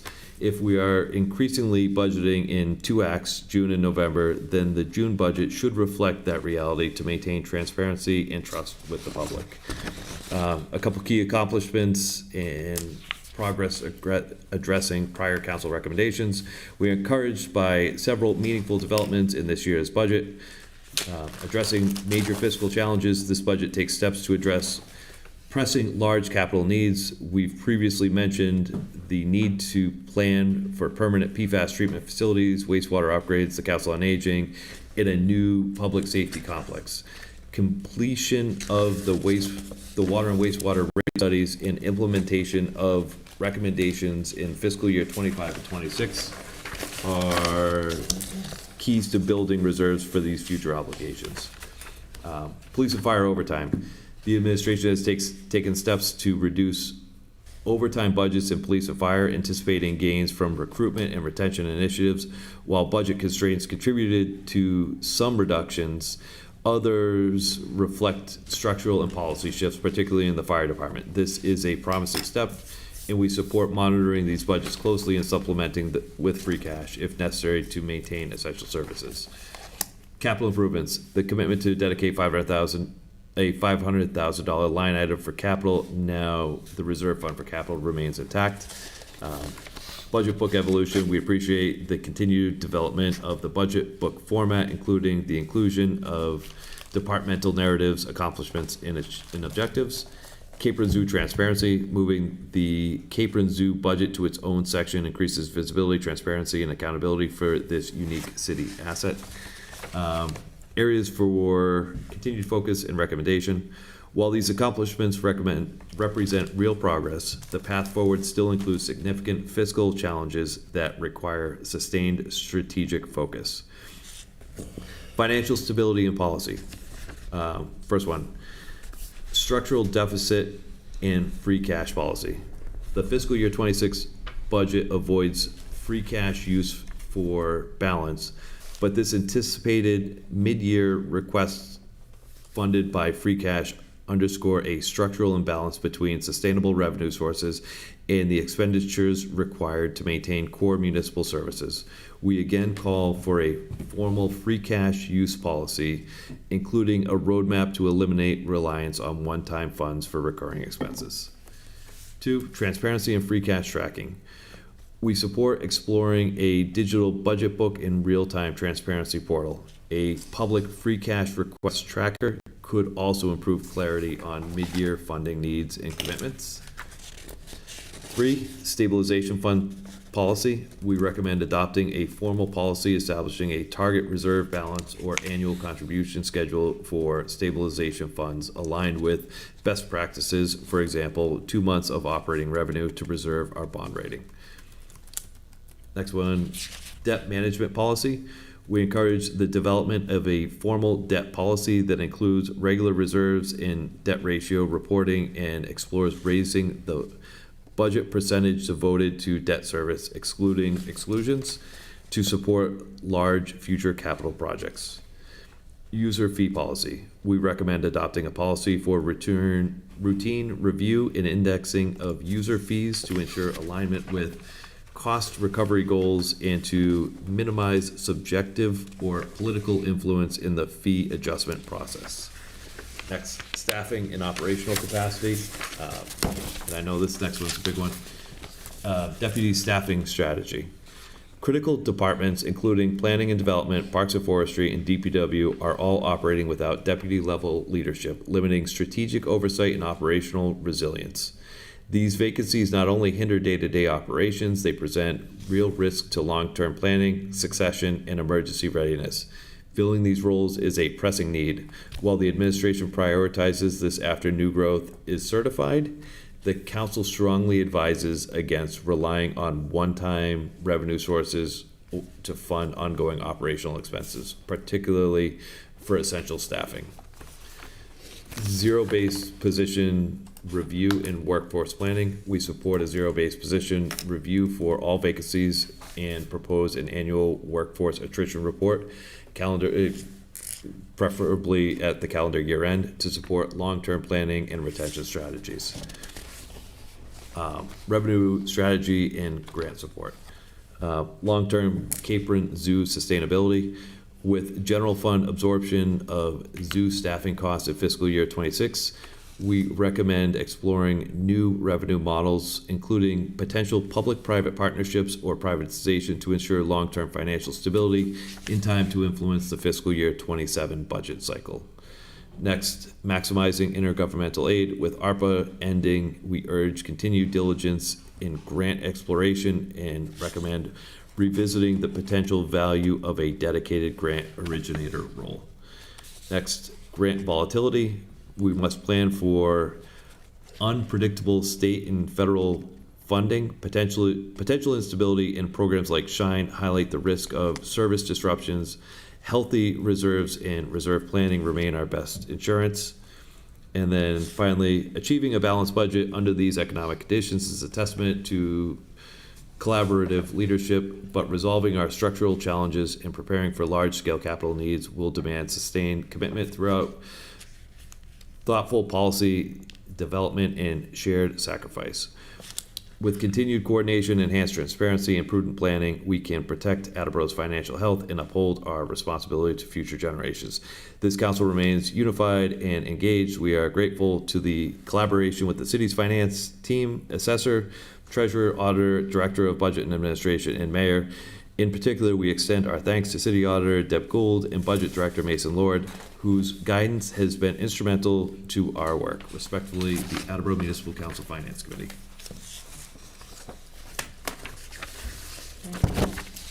Second? Second, sorry. Motion's in order. Second.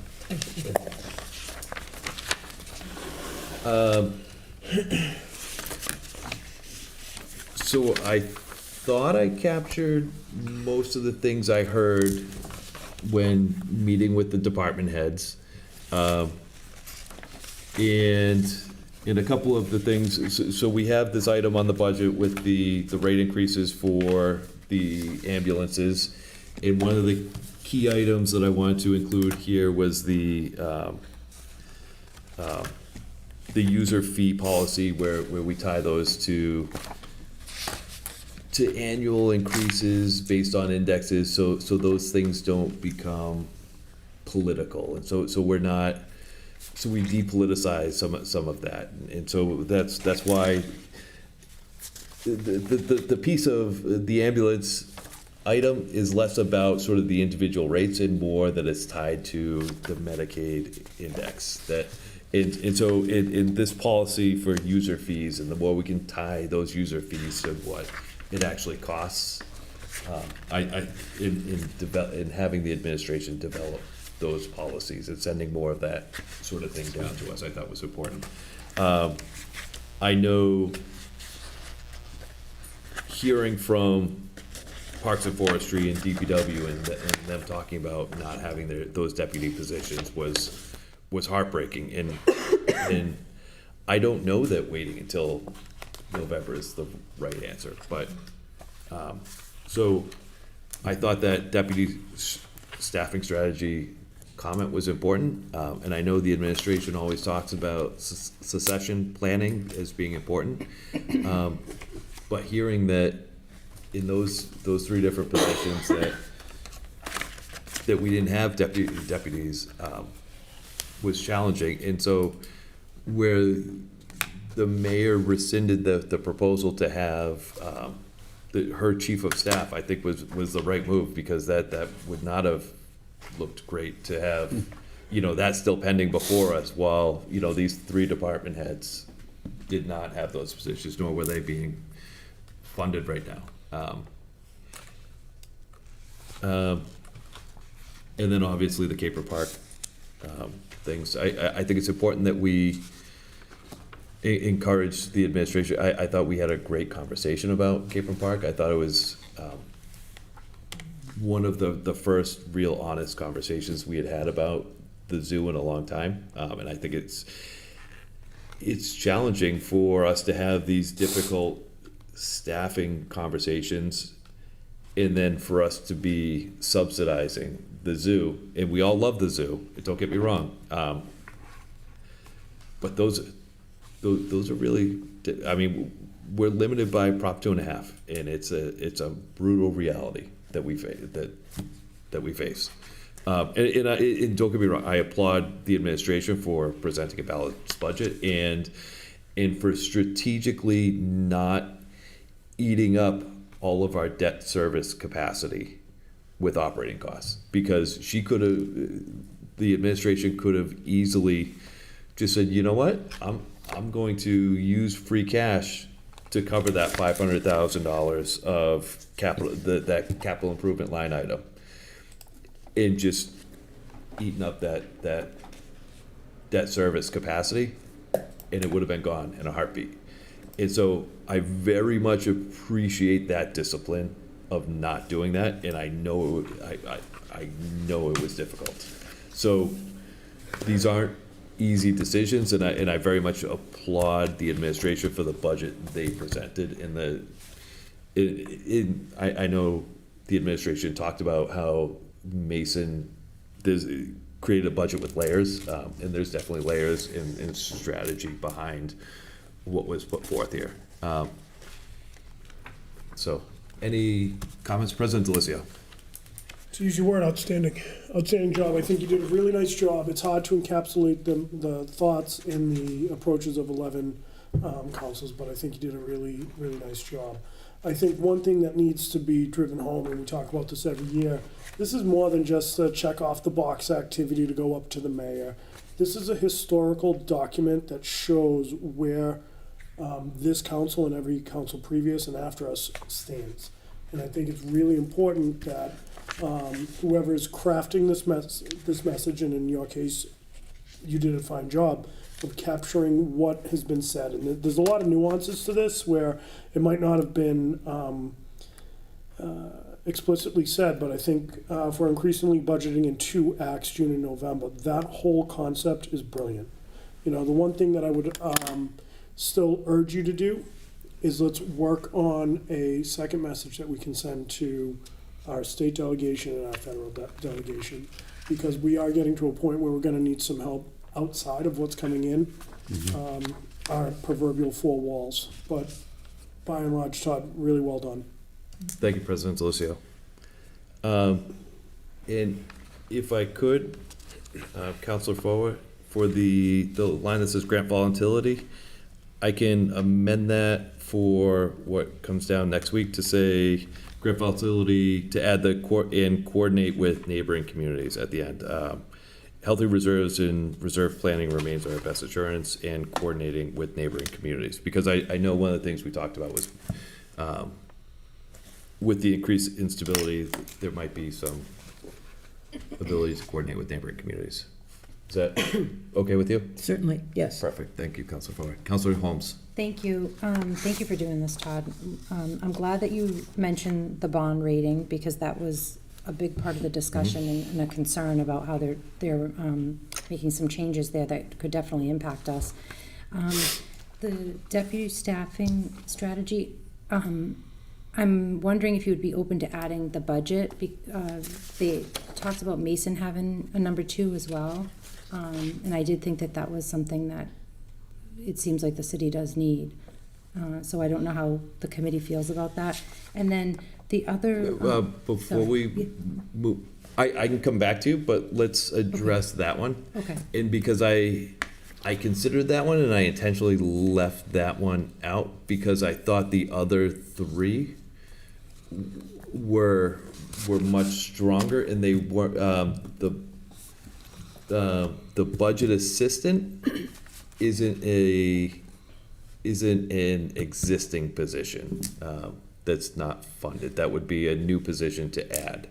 So I specifically left that one out, and so I prefer to leave it out. But I'm open to being. I'm open to discussion. Councilor Tavares. Councilor Holmes, I will come back. No, first off, I want to say this is phenomenal. This is a phenomenal message. I had read this earlier today, and it particularly the points in the financial piece around free cash flow.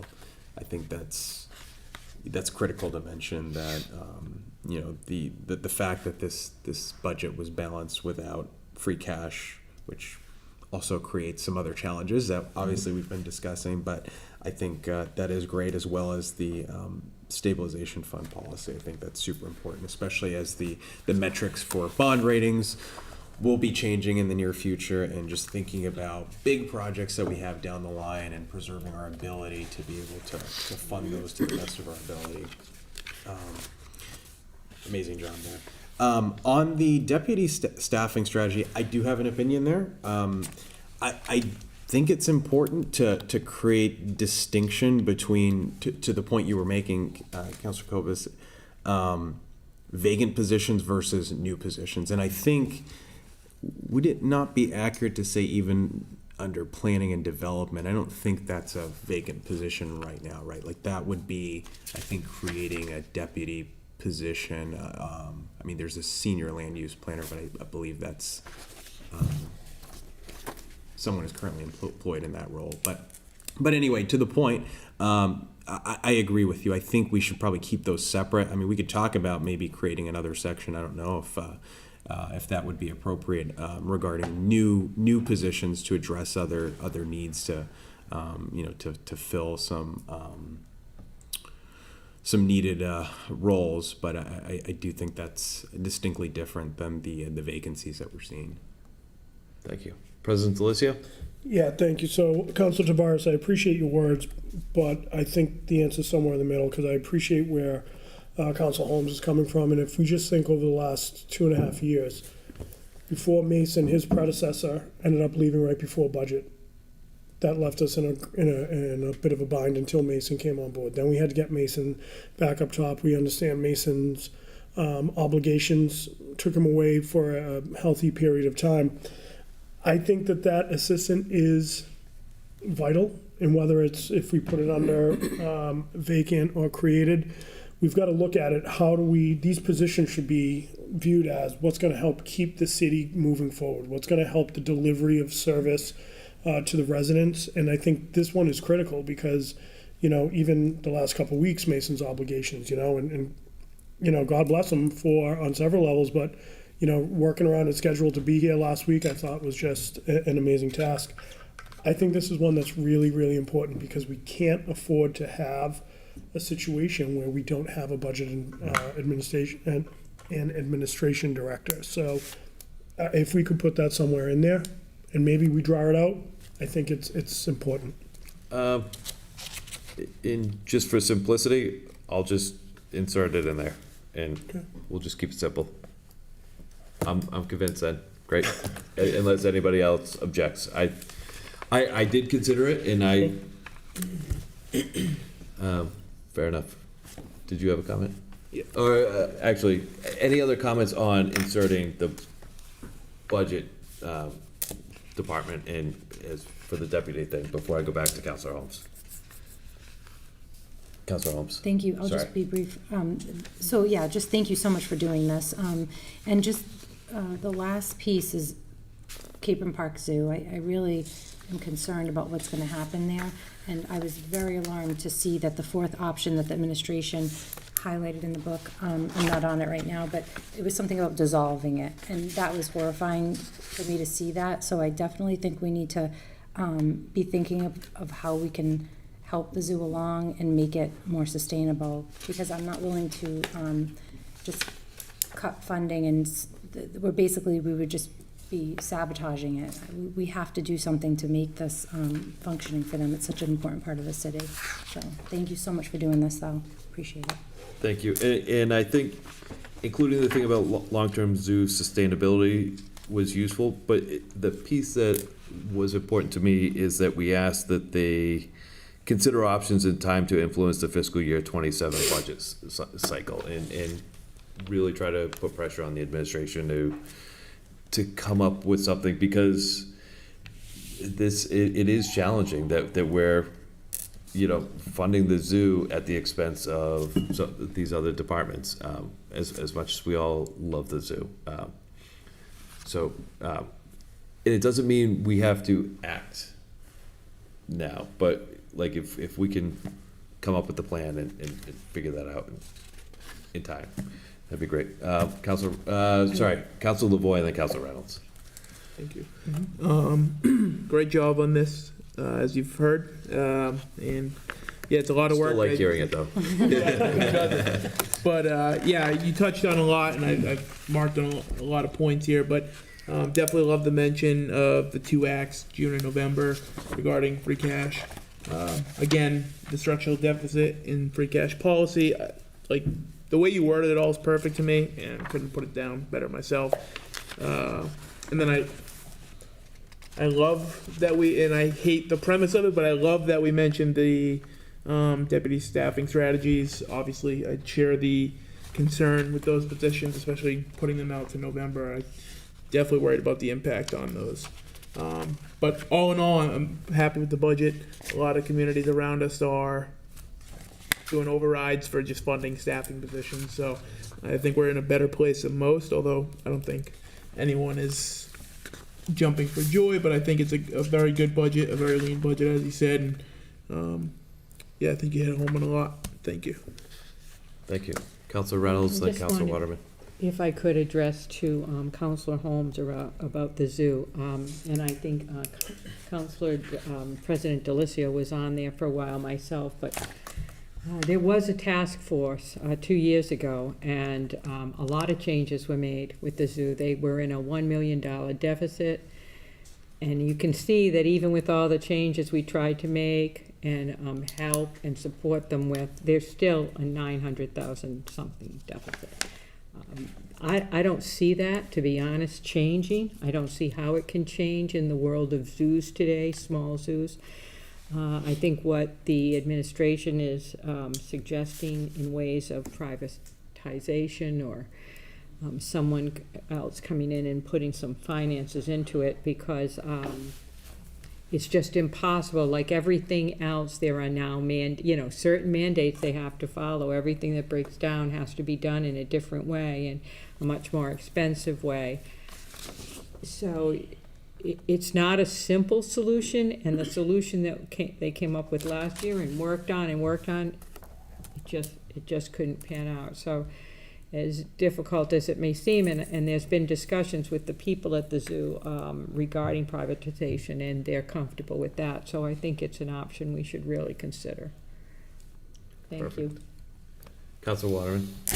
So I think something that we should applaud, and I like the way you worded it, was the full funding of the request from the school committee, and that we're willing to fully support our schools, which is increasing by 7%.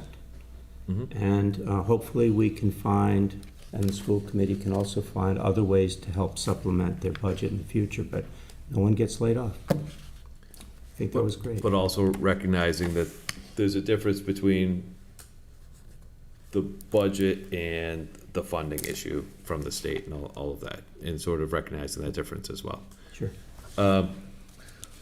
Also, one of the things I wanted to point out and sort of describe, I talked about transparency and free cash tracking.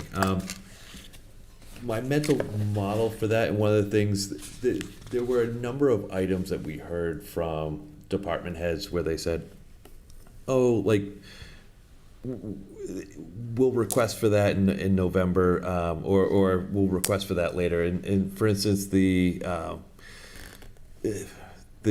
auditor and the services for, what was it, the cell phone tower evaluations and all of that, that's, or the, yes, those assessor, that service fee isn't budgeted for, but we request it every year. And that item, it comes down as a request, but it's not in the budget. Those sort of things are planned for. I'd love to see like a publicly available book to say, that says like, hey, we certified free cash. Here were some things that we had sort of planned for and we knew were going to come down. And here's where we ended up using all of free cash year over year. And just something for transparency, because I know, I think that sort of transparency is important, and just it'll be useful, because every year, especially recently, we've had record amounts of free cash, and every year it's gone. And just being able to sort of plan for that, or just be able to communicate to the public, like, here's where it went, and I know we can all just go and ask Deb or ask Mason, for a detailed list of exactly where each item went, but like having that also available for the public, and sort of knowing which items that we had sort of planned on initially, and this was planned on, or it was part of the capital improvement, but was a capital improvement item, and having that transparency in some sort of a spreadsheet or a publicly available mechanism I think would be incredibly valuable. And that's what I'm talking about with the transparency and free cash tracking. I don't know how we would manage that, and so I don't think it happens overnight. But that's what I'd like to see the administration implement for us. President Delicio? Thanks, Todd. One thing, if we could add, I think it's my thoughts, my opinion. We should put in there how much of the budget is contractual, how much of it's salaries, and we should, unless I'm the only one who has a concern about the continuing costs of insurance and the impact it could have on future budgets, if we're not aware of it now.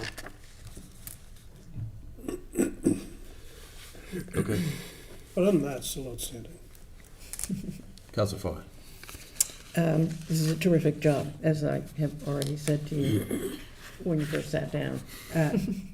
The only thing that I would like to see that isn't in here is some praise for the department or commission heads who in fact reduced their budgets, not only this year, but in a way that will be sustained over years.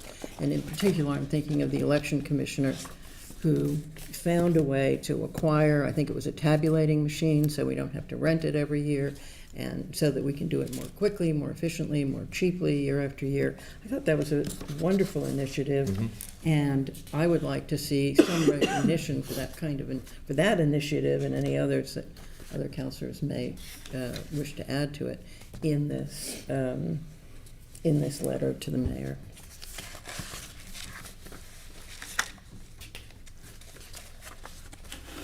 And I don't disagree that that would be valuable. I don't know where we would draw the line, though, if we started doing that.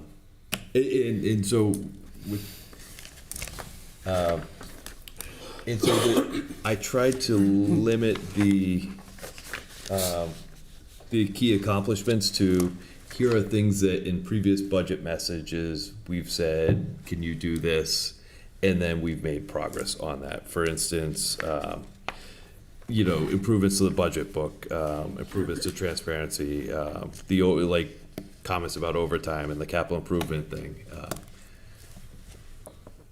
And so that's where, so I tried to sort of focus that on things that we've asked for, as opposed to, I think we would struggle if it was general comments. Councilor Farr, and I don't disagree that it would be valuable. I think it's already a really long message.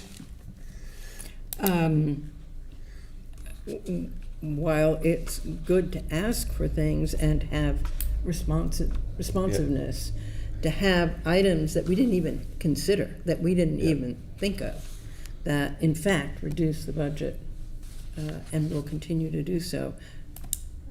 Mentioned, recognized, I continue to think that would be of some value, but that's something that other councilors may wish to try to do. Councilor Holmes. I think adding both what President Delicio said and Council Foa said would be significant, because they were both good points. Say that one more time. Well, they both just mentioned adding something to the budget message, and I agree with both of those points. I think maybe under financial stability and policy, like having one bullet that says encouraging department heads to continue to utilize technology to reduce staffing needs or to help make their departments run more effectively, efficiently. And then, I loved what you said, but I actually am forgetting right now what you said. Just salaries, the salary and the percentage contractual that's contractual salaries and concerns about insurance. Yeah, I think that is very important, because that was brought up, and it is concerning. Okay. So I will vote this out as is, if that's okay. I will vote this out as is.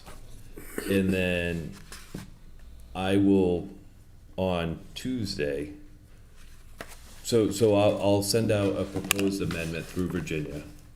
And then on Tuesday, with these suggested changes. And then on Tuesday, I will propose that amendment, but I'll send it out to everybody ahead of time so that they have a chance to read it and see the proposed amendment. Is that a fair idea? Does that make sense? Just no deliberation over email. Oh, no, through Virginia. Yep, It's just I think that makes sense. thank you very much. Okay. Yeah, send it out, and then that'll be, and then if you want to make changes to that, we can do so on the floor. But all right. Any other comments? Hearing none, all those in favor? Aye. Aye, motion passes. And that concludes the business for the Finance Committee. I move to adjourn at 8:44. All those in favor? Aye. Aye. Oh, did somebody second? I'll second. Second? All those in favor? Aye. We are adjourned at 8:44. Thank you, everyone. Took you long enough. Well done. And we are not meeting on Thursday, just.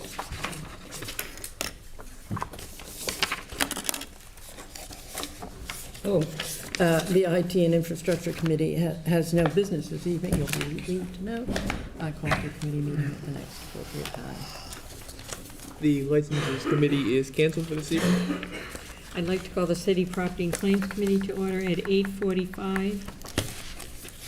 I have several matters this evening. So from the docket of June 17th, 2025, I entertain a motion to transfer $13,462 from account 11241000-578300 Citywide Reserve Fund for transfer to account 15411-000-530344 Council on Aging HVAC to rent temporary air conditioning units. Second.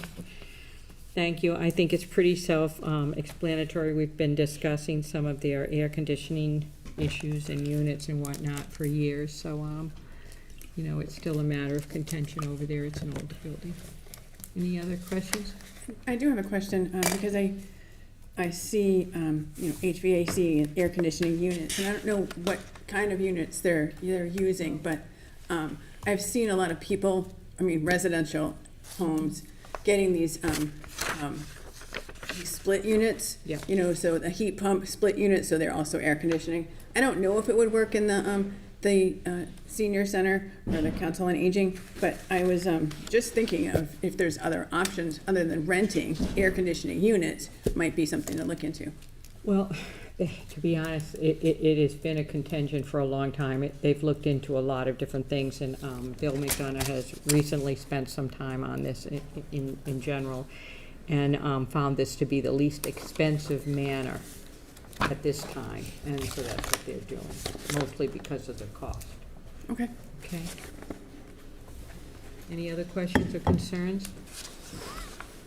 Hearing none, all those in favor? Aye. Aye. From the docket of June 17th, 2025, I entertain a motion to accept the donation of a painted mural for the Capron Park Zoo valued at approximately $2,376.18 from the Olivia Knighton Foundation. Second. Thank you.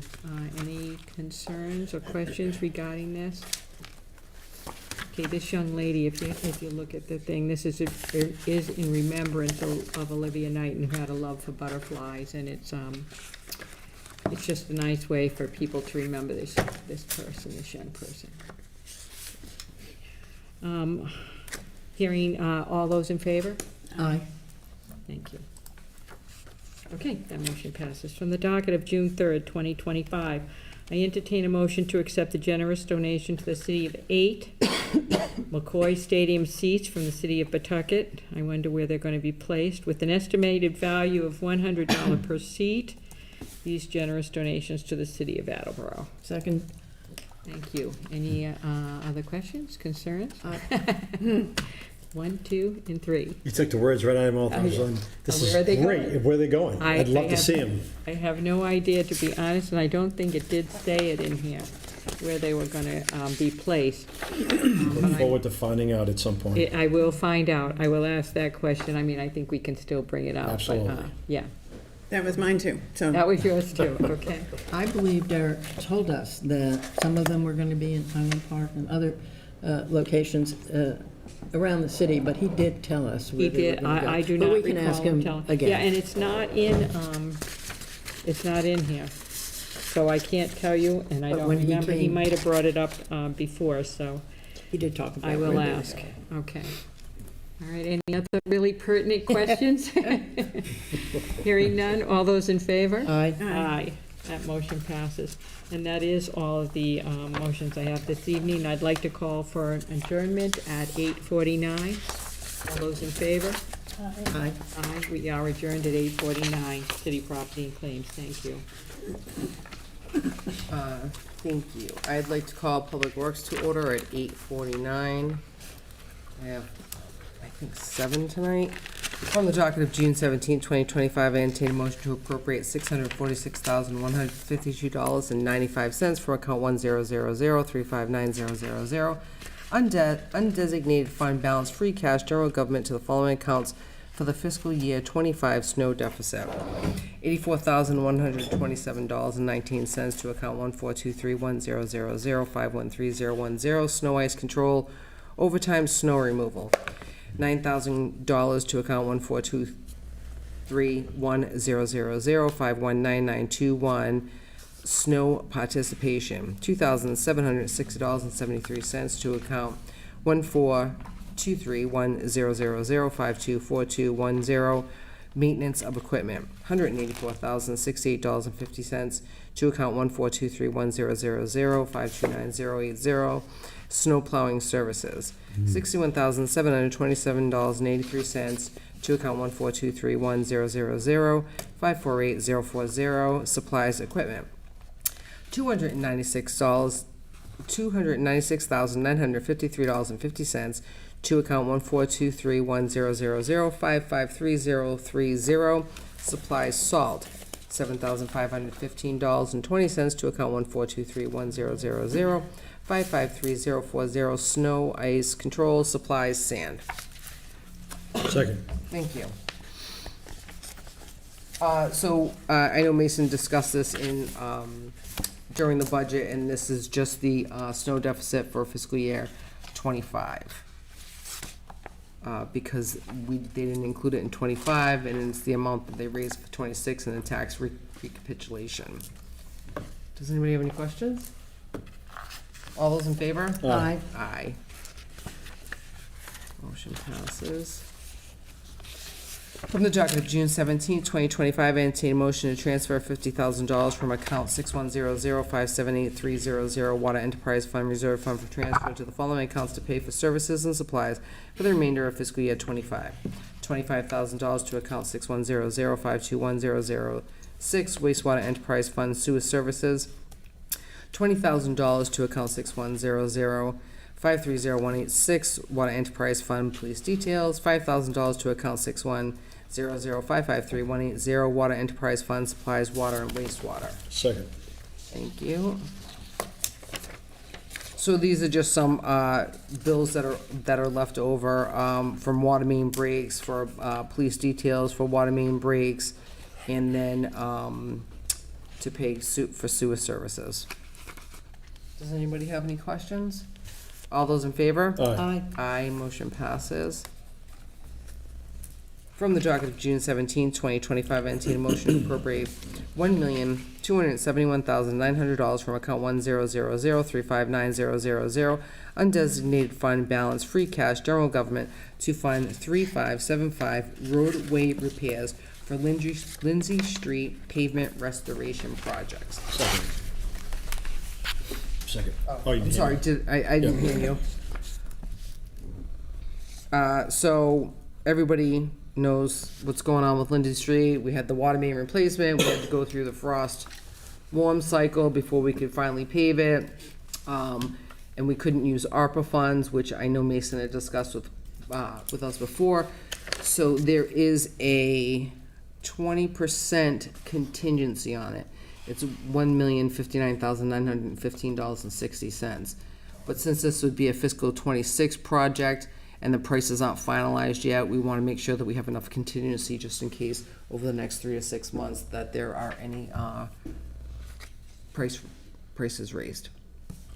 Does anybody have any questions? I do have a question. I saw that there was a leak on Lindsay Street last week or the week before.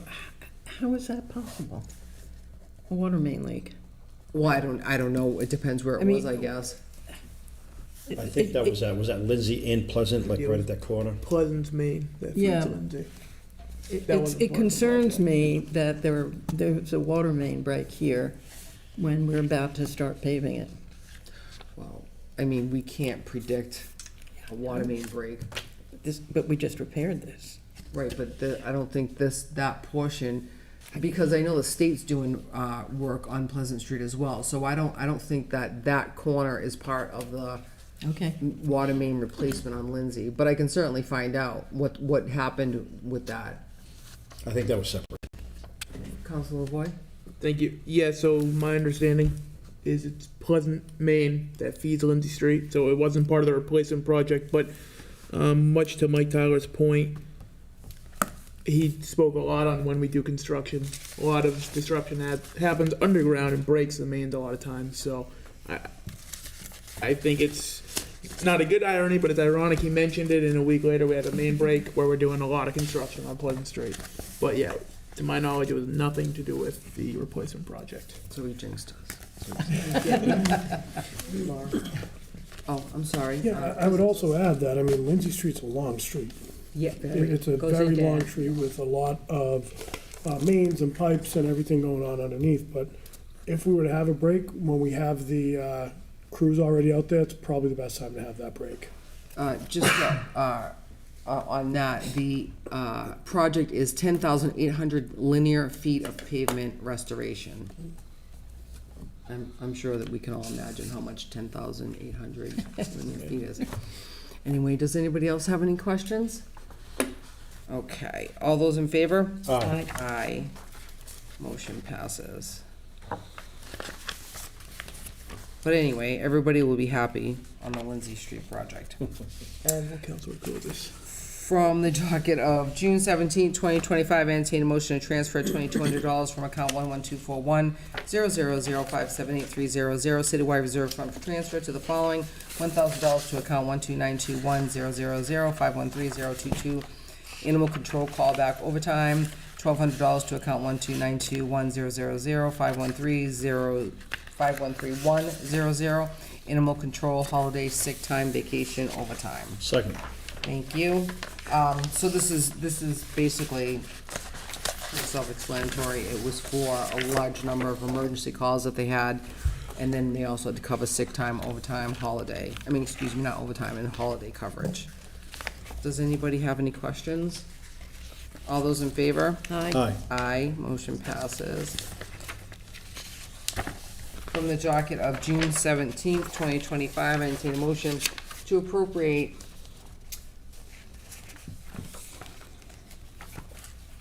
I'm sorry. Okay. I entertain a motion to appropriate $31,556.91 from account 60003590000 wastewater enterprise fund retained earnings to account 600553150 wastewater enterprise fund water meter supplies. After such time, the accounting department will work with the wastewater department to transfer the funds to the water enterprise fund to pay 50% of the value from the meters from May 31st, 2024 to May 30th, 2025. Second. Thank you. So this is the ongoing water replacement project where wastewater pays a portion, water pays a portion. I mean, I'm sure we all probably remember this. Does anybody have any questions? All those in favor? Aye. Aye. Motion passes. From the docket of June 17, 2025, I entertain a motion to transfer $7,857.28 from account 11241-000578300 citywide reserve fund for transfer to account 163-01000578020 recreation previous year's bills to pay National Grid bills. Second. Thank you. Self-explanatory to pay National Grid bills. Does anybody have any questions regarding this? All those in favor? Aye. Aye, motion passes.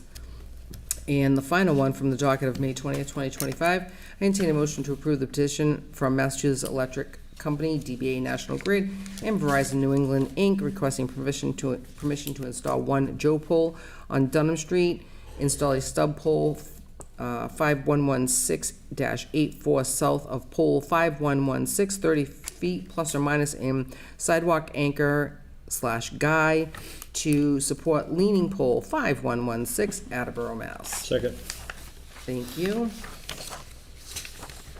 Pretty self-explanatory as well. And make sure they fix those leaning poles. Does anybody have any questions? No. All those in favor? Aye. Aye, motion passes. And that's all the business we have tonight. I'd like to call for an adjournment at 8:59. Second. Thank you. All those in favor? Aye, motion passes. I'd like to call Public Safety and Emergency Management Committee to order at 8:59. Myself, Councilor Lavoy, and Councilor Angelo. I have two motions this evening.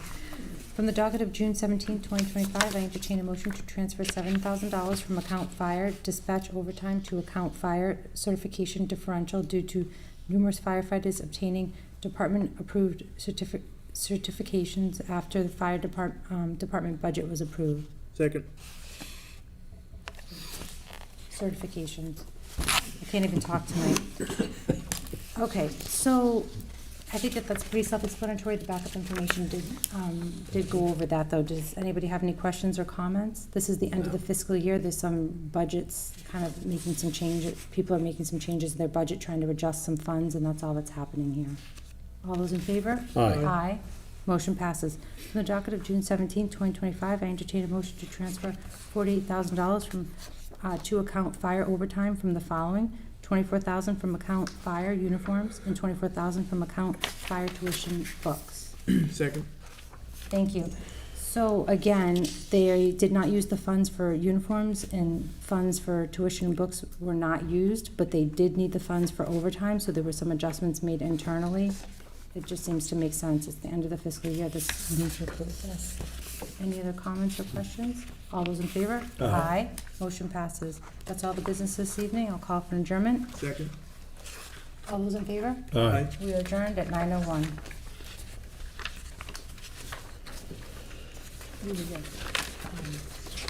The Zoning, Land Use, and Sustainability Committee is canceled for this meeting. Traffic and Transportation Committee does not have any business. Meet at the next appropriate time. I call ordinances, elections, and legislative matters to order at 9:02.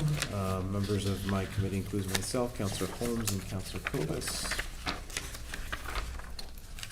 In the docket of February 4, 2025, I entertain a motion to approve the following amendment change to amend Chapter 7, Section 3.5 by banning the use of second-generation anticoagulant rodenticides and to include promethalin from use on all city-owned properties, both inside and outside.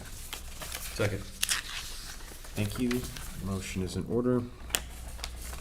So I intended to bring this out for discussion. As everyone probably recalls, we had the public hearing on this a couple months ago.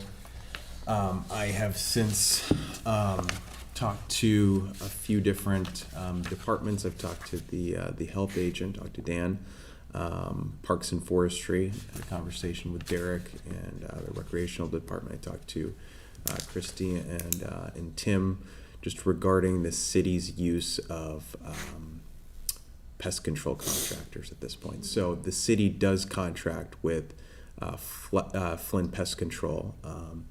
And as many will probably recall, Mike Bordeaux, who was here at the public hearing, does work for Flynn Pest Control, and I had a subsequent conversation with him. He did confirm that SCARs are used on city property right now.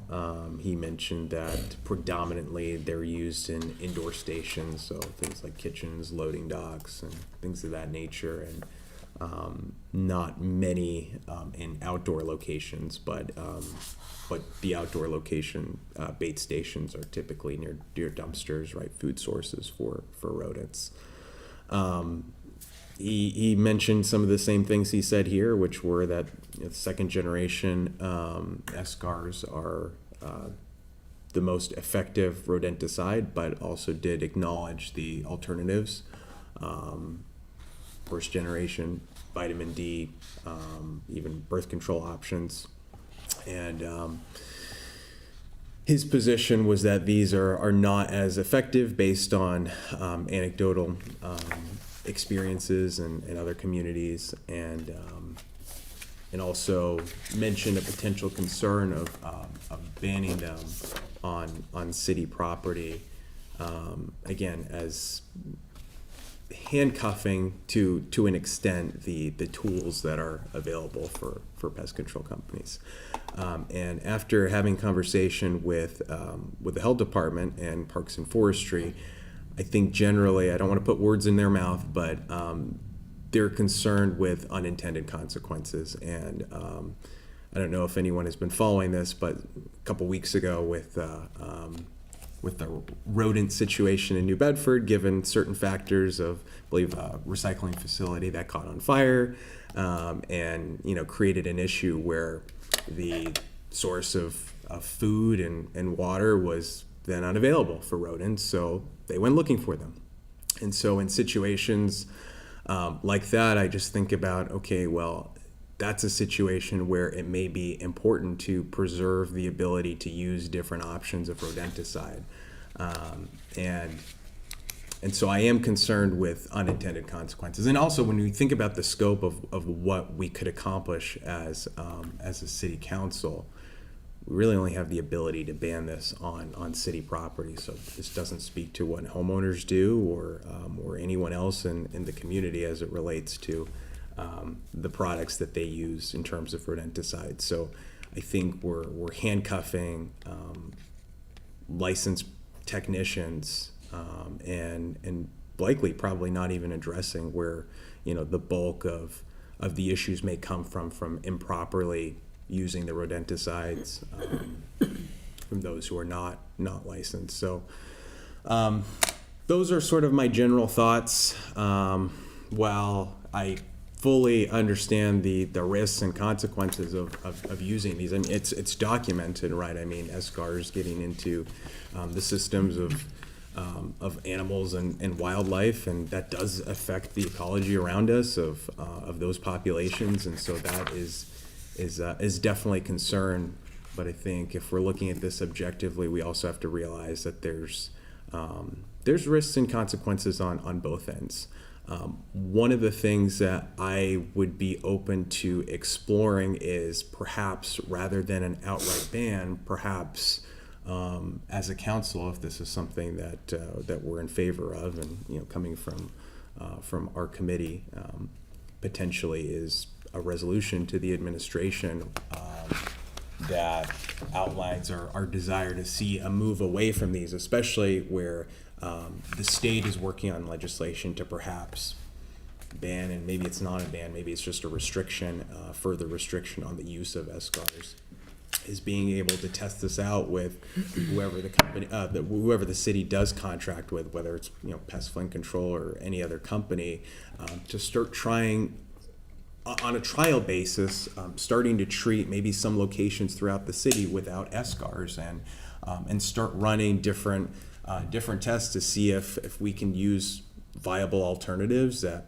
are just as effective or perhaps can still get the job done, and start to compare those against the current uses of certain areas in the city. This is something that the health agent had even suggested as an idea, and I certainly think it would be worth exploring. So I definitely don't want to handcuff our ability to address potential future health issues, but at the same time, realize that there are risks to using rodenticides like this. Councilor Angelo. Thank you, Councilor Tavares. I know Councilor Voigt sent a letter over through the council through Virginia that had another city, I don't recall which one it was, but it had another city that had success in this. But I also would like to see an amendment to include banning the glue traps too as well on that. And, because I think that is a big problem as well. And I wish I'd probably mentioned it to you earlier, but just things got in the way of getting that to you. But I would like to see that as an amendment also. But I would support this ban of these rodenticides. That's all I have to say. Councilor Nolan? Thank you. I appreciate all your comments, and there are unintended consequences, which can be significant because of the disease that they carry. So that concerns me. I believe in banning the rodenticide, but when you spoke to the department heads, were they concerned when you use the word handcuffing? Did they talk about like an implementation date or anything like that? Like, do they need time to, because I would be in favor of, like you said, trying other remedies beforehand to see if they can be effective, and then maybe put a further out implementation date of any banning we do. Because I fully support this, and I do know what happens to the animals, and I don't want that to happen to our wildlife. But the as little as these mice are, and some aren't so little, they do carry significant diseases, and we don't want anybody to get sick. So I would be, if we could come up with something to like phase it in or try something else out like you suggested, I would be in favor of that, with that as well. Yeah, so the first conversation I had was with the health agent, and that's where that came up. Honestly, when I talked to Parks and Forestry and Rec, they weren't even sure what was used in terms of pest control, right? So they had to reach out to Flynn Pest Control, and then I had a subsequent conversation with them to really understand what they were using on city property. So the term handcuffing comes from me. Not from, I understand. Yeah, not from anyone else. But I did sense this concern about banning a potential solution to potential health issue in the future, public safety, right? I mean, you mentioned the fact that obviously there's rodents that carry disease, right? That's a risk. And so the other thing is we've got almost 50,000 residents in this city, right? I mean, you think about all the properties in the city that the municipal government does not have jurisdiction over, right? I mean, so yes, maybe we're, I don't know, 3%, 4%, maybe that's a high number, right, of a decision maker in terms of the community at large, right, the actual municipal government. But I mean, the decisions that other businesses, residents make to treat their own properties, it's not something that we can address, right? And I'm not saying we don't do anything about it, but I'm just saying we have to take a look at this from a broader perspective and realize that this might not really have that much of an impact at the end of the day, unfortunately. Councilor LaVoy, then Councilor Sawyer. Thank you. So this started for me, actually I looked it up, November 13th, 2019, when I messaged Rep. Hawkins over a concern for this. At the time, the person I was dating had a good background in wildlife, and I learned a lot of things, and I can tell you I was probably one of the most naive people to what happened to wildlife back then with rat poisoning. And I won't name the contractor, but at my home we utilized a contractor who gave us a bag of such chemical and said, pour it around the house. This is great. They leave the house and die. And I think at the time, I don't remember how old I was, I thought, that's a good idea. They're not going to die here. Perfect. Fast forward to 2019, I realized there was a vast issue at hand. I have an owl tattooed right here for those that don't know, and I take a big pride from my Native American heritage in birds of prey. And so I keep that passion true to me. And to see the impacts firsthand, I was heartbroken. And Rep. Hawkins has done a fantastic job. It has been no easy task fighting lobbyists in Beacon Hill.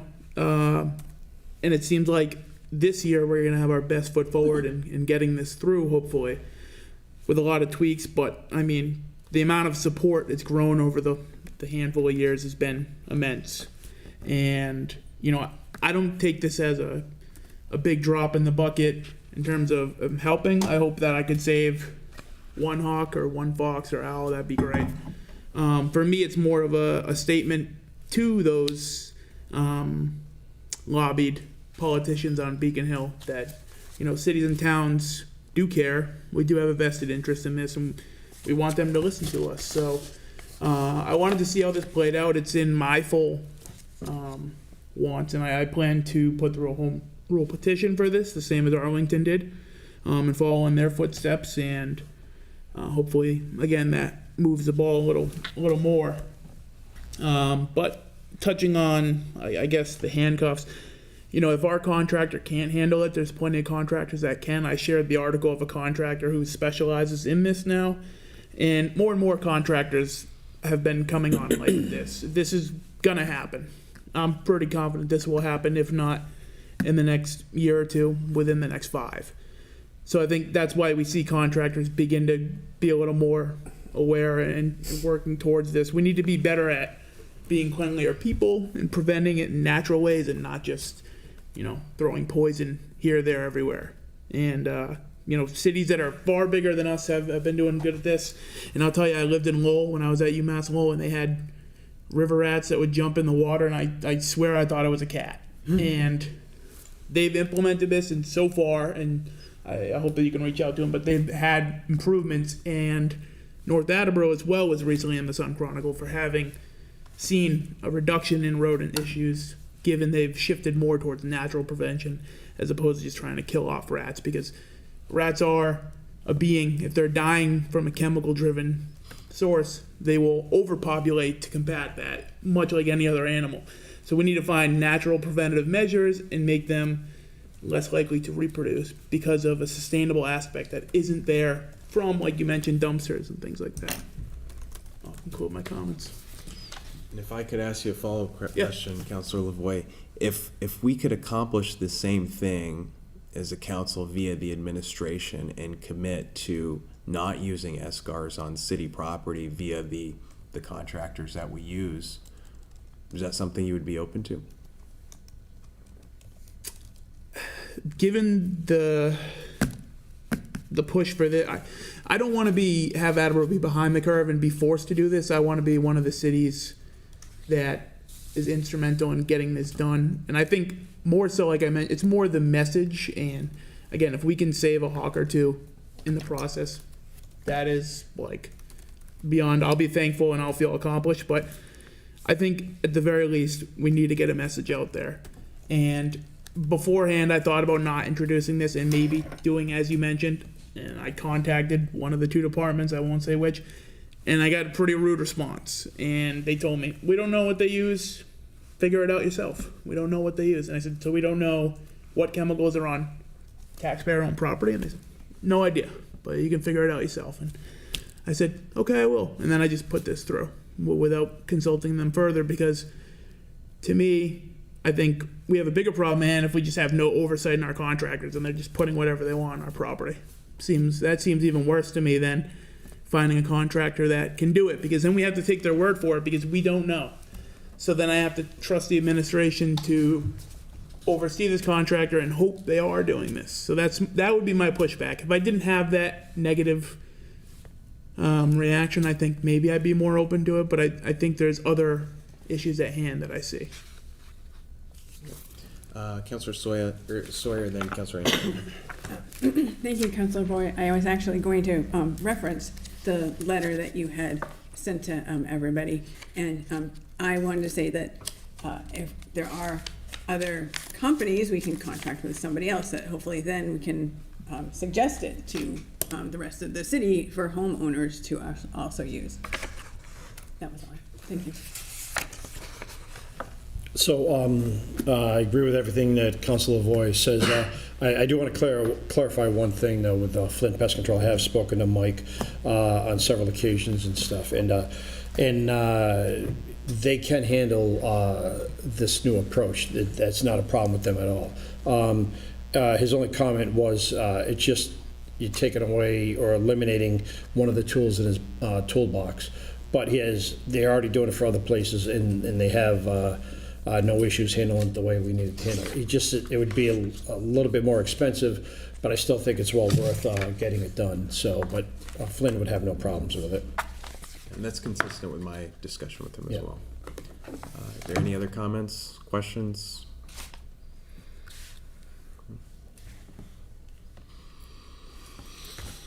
All right, hearing none. Counselor Holmes, would you be willing to withdraw your second? Was it me Or the second? Or was you? Was it Counselor Cobus? What's it be? I think it's. Maybe right. On the count of three, Maybe you right. both withdraw it. Yeah. I withdraw my second. All right, thank you. All right, that concludes the business was of me. ordinances, elections, and legislative matters. Move to adjourn at Second. 9:19. Thank you. And for the record, that's Counselor Holmes. All those in favor? Aye. Aye, we're adjourned at 9:19. The special committee on tax abatement review is canceled this evening. Special Committee on Classification Compensation is canceled this evening. Call for meeting at next appropriate time. Special committee on legal procedures is canceled for the next appropriate meeting at the next appropriate time. So they wrote, happy Father's Day, everyone. Yeah, happy Father's Day.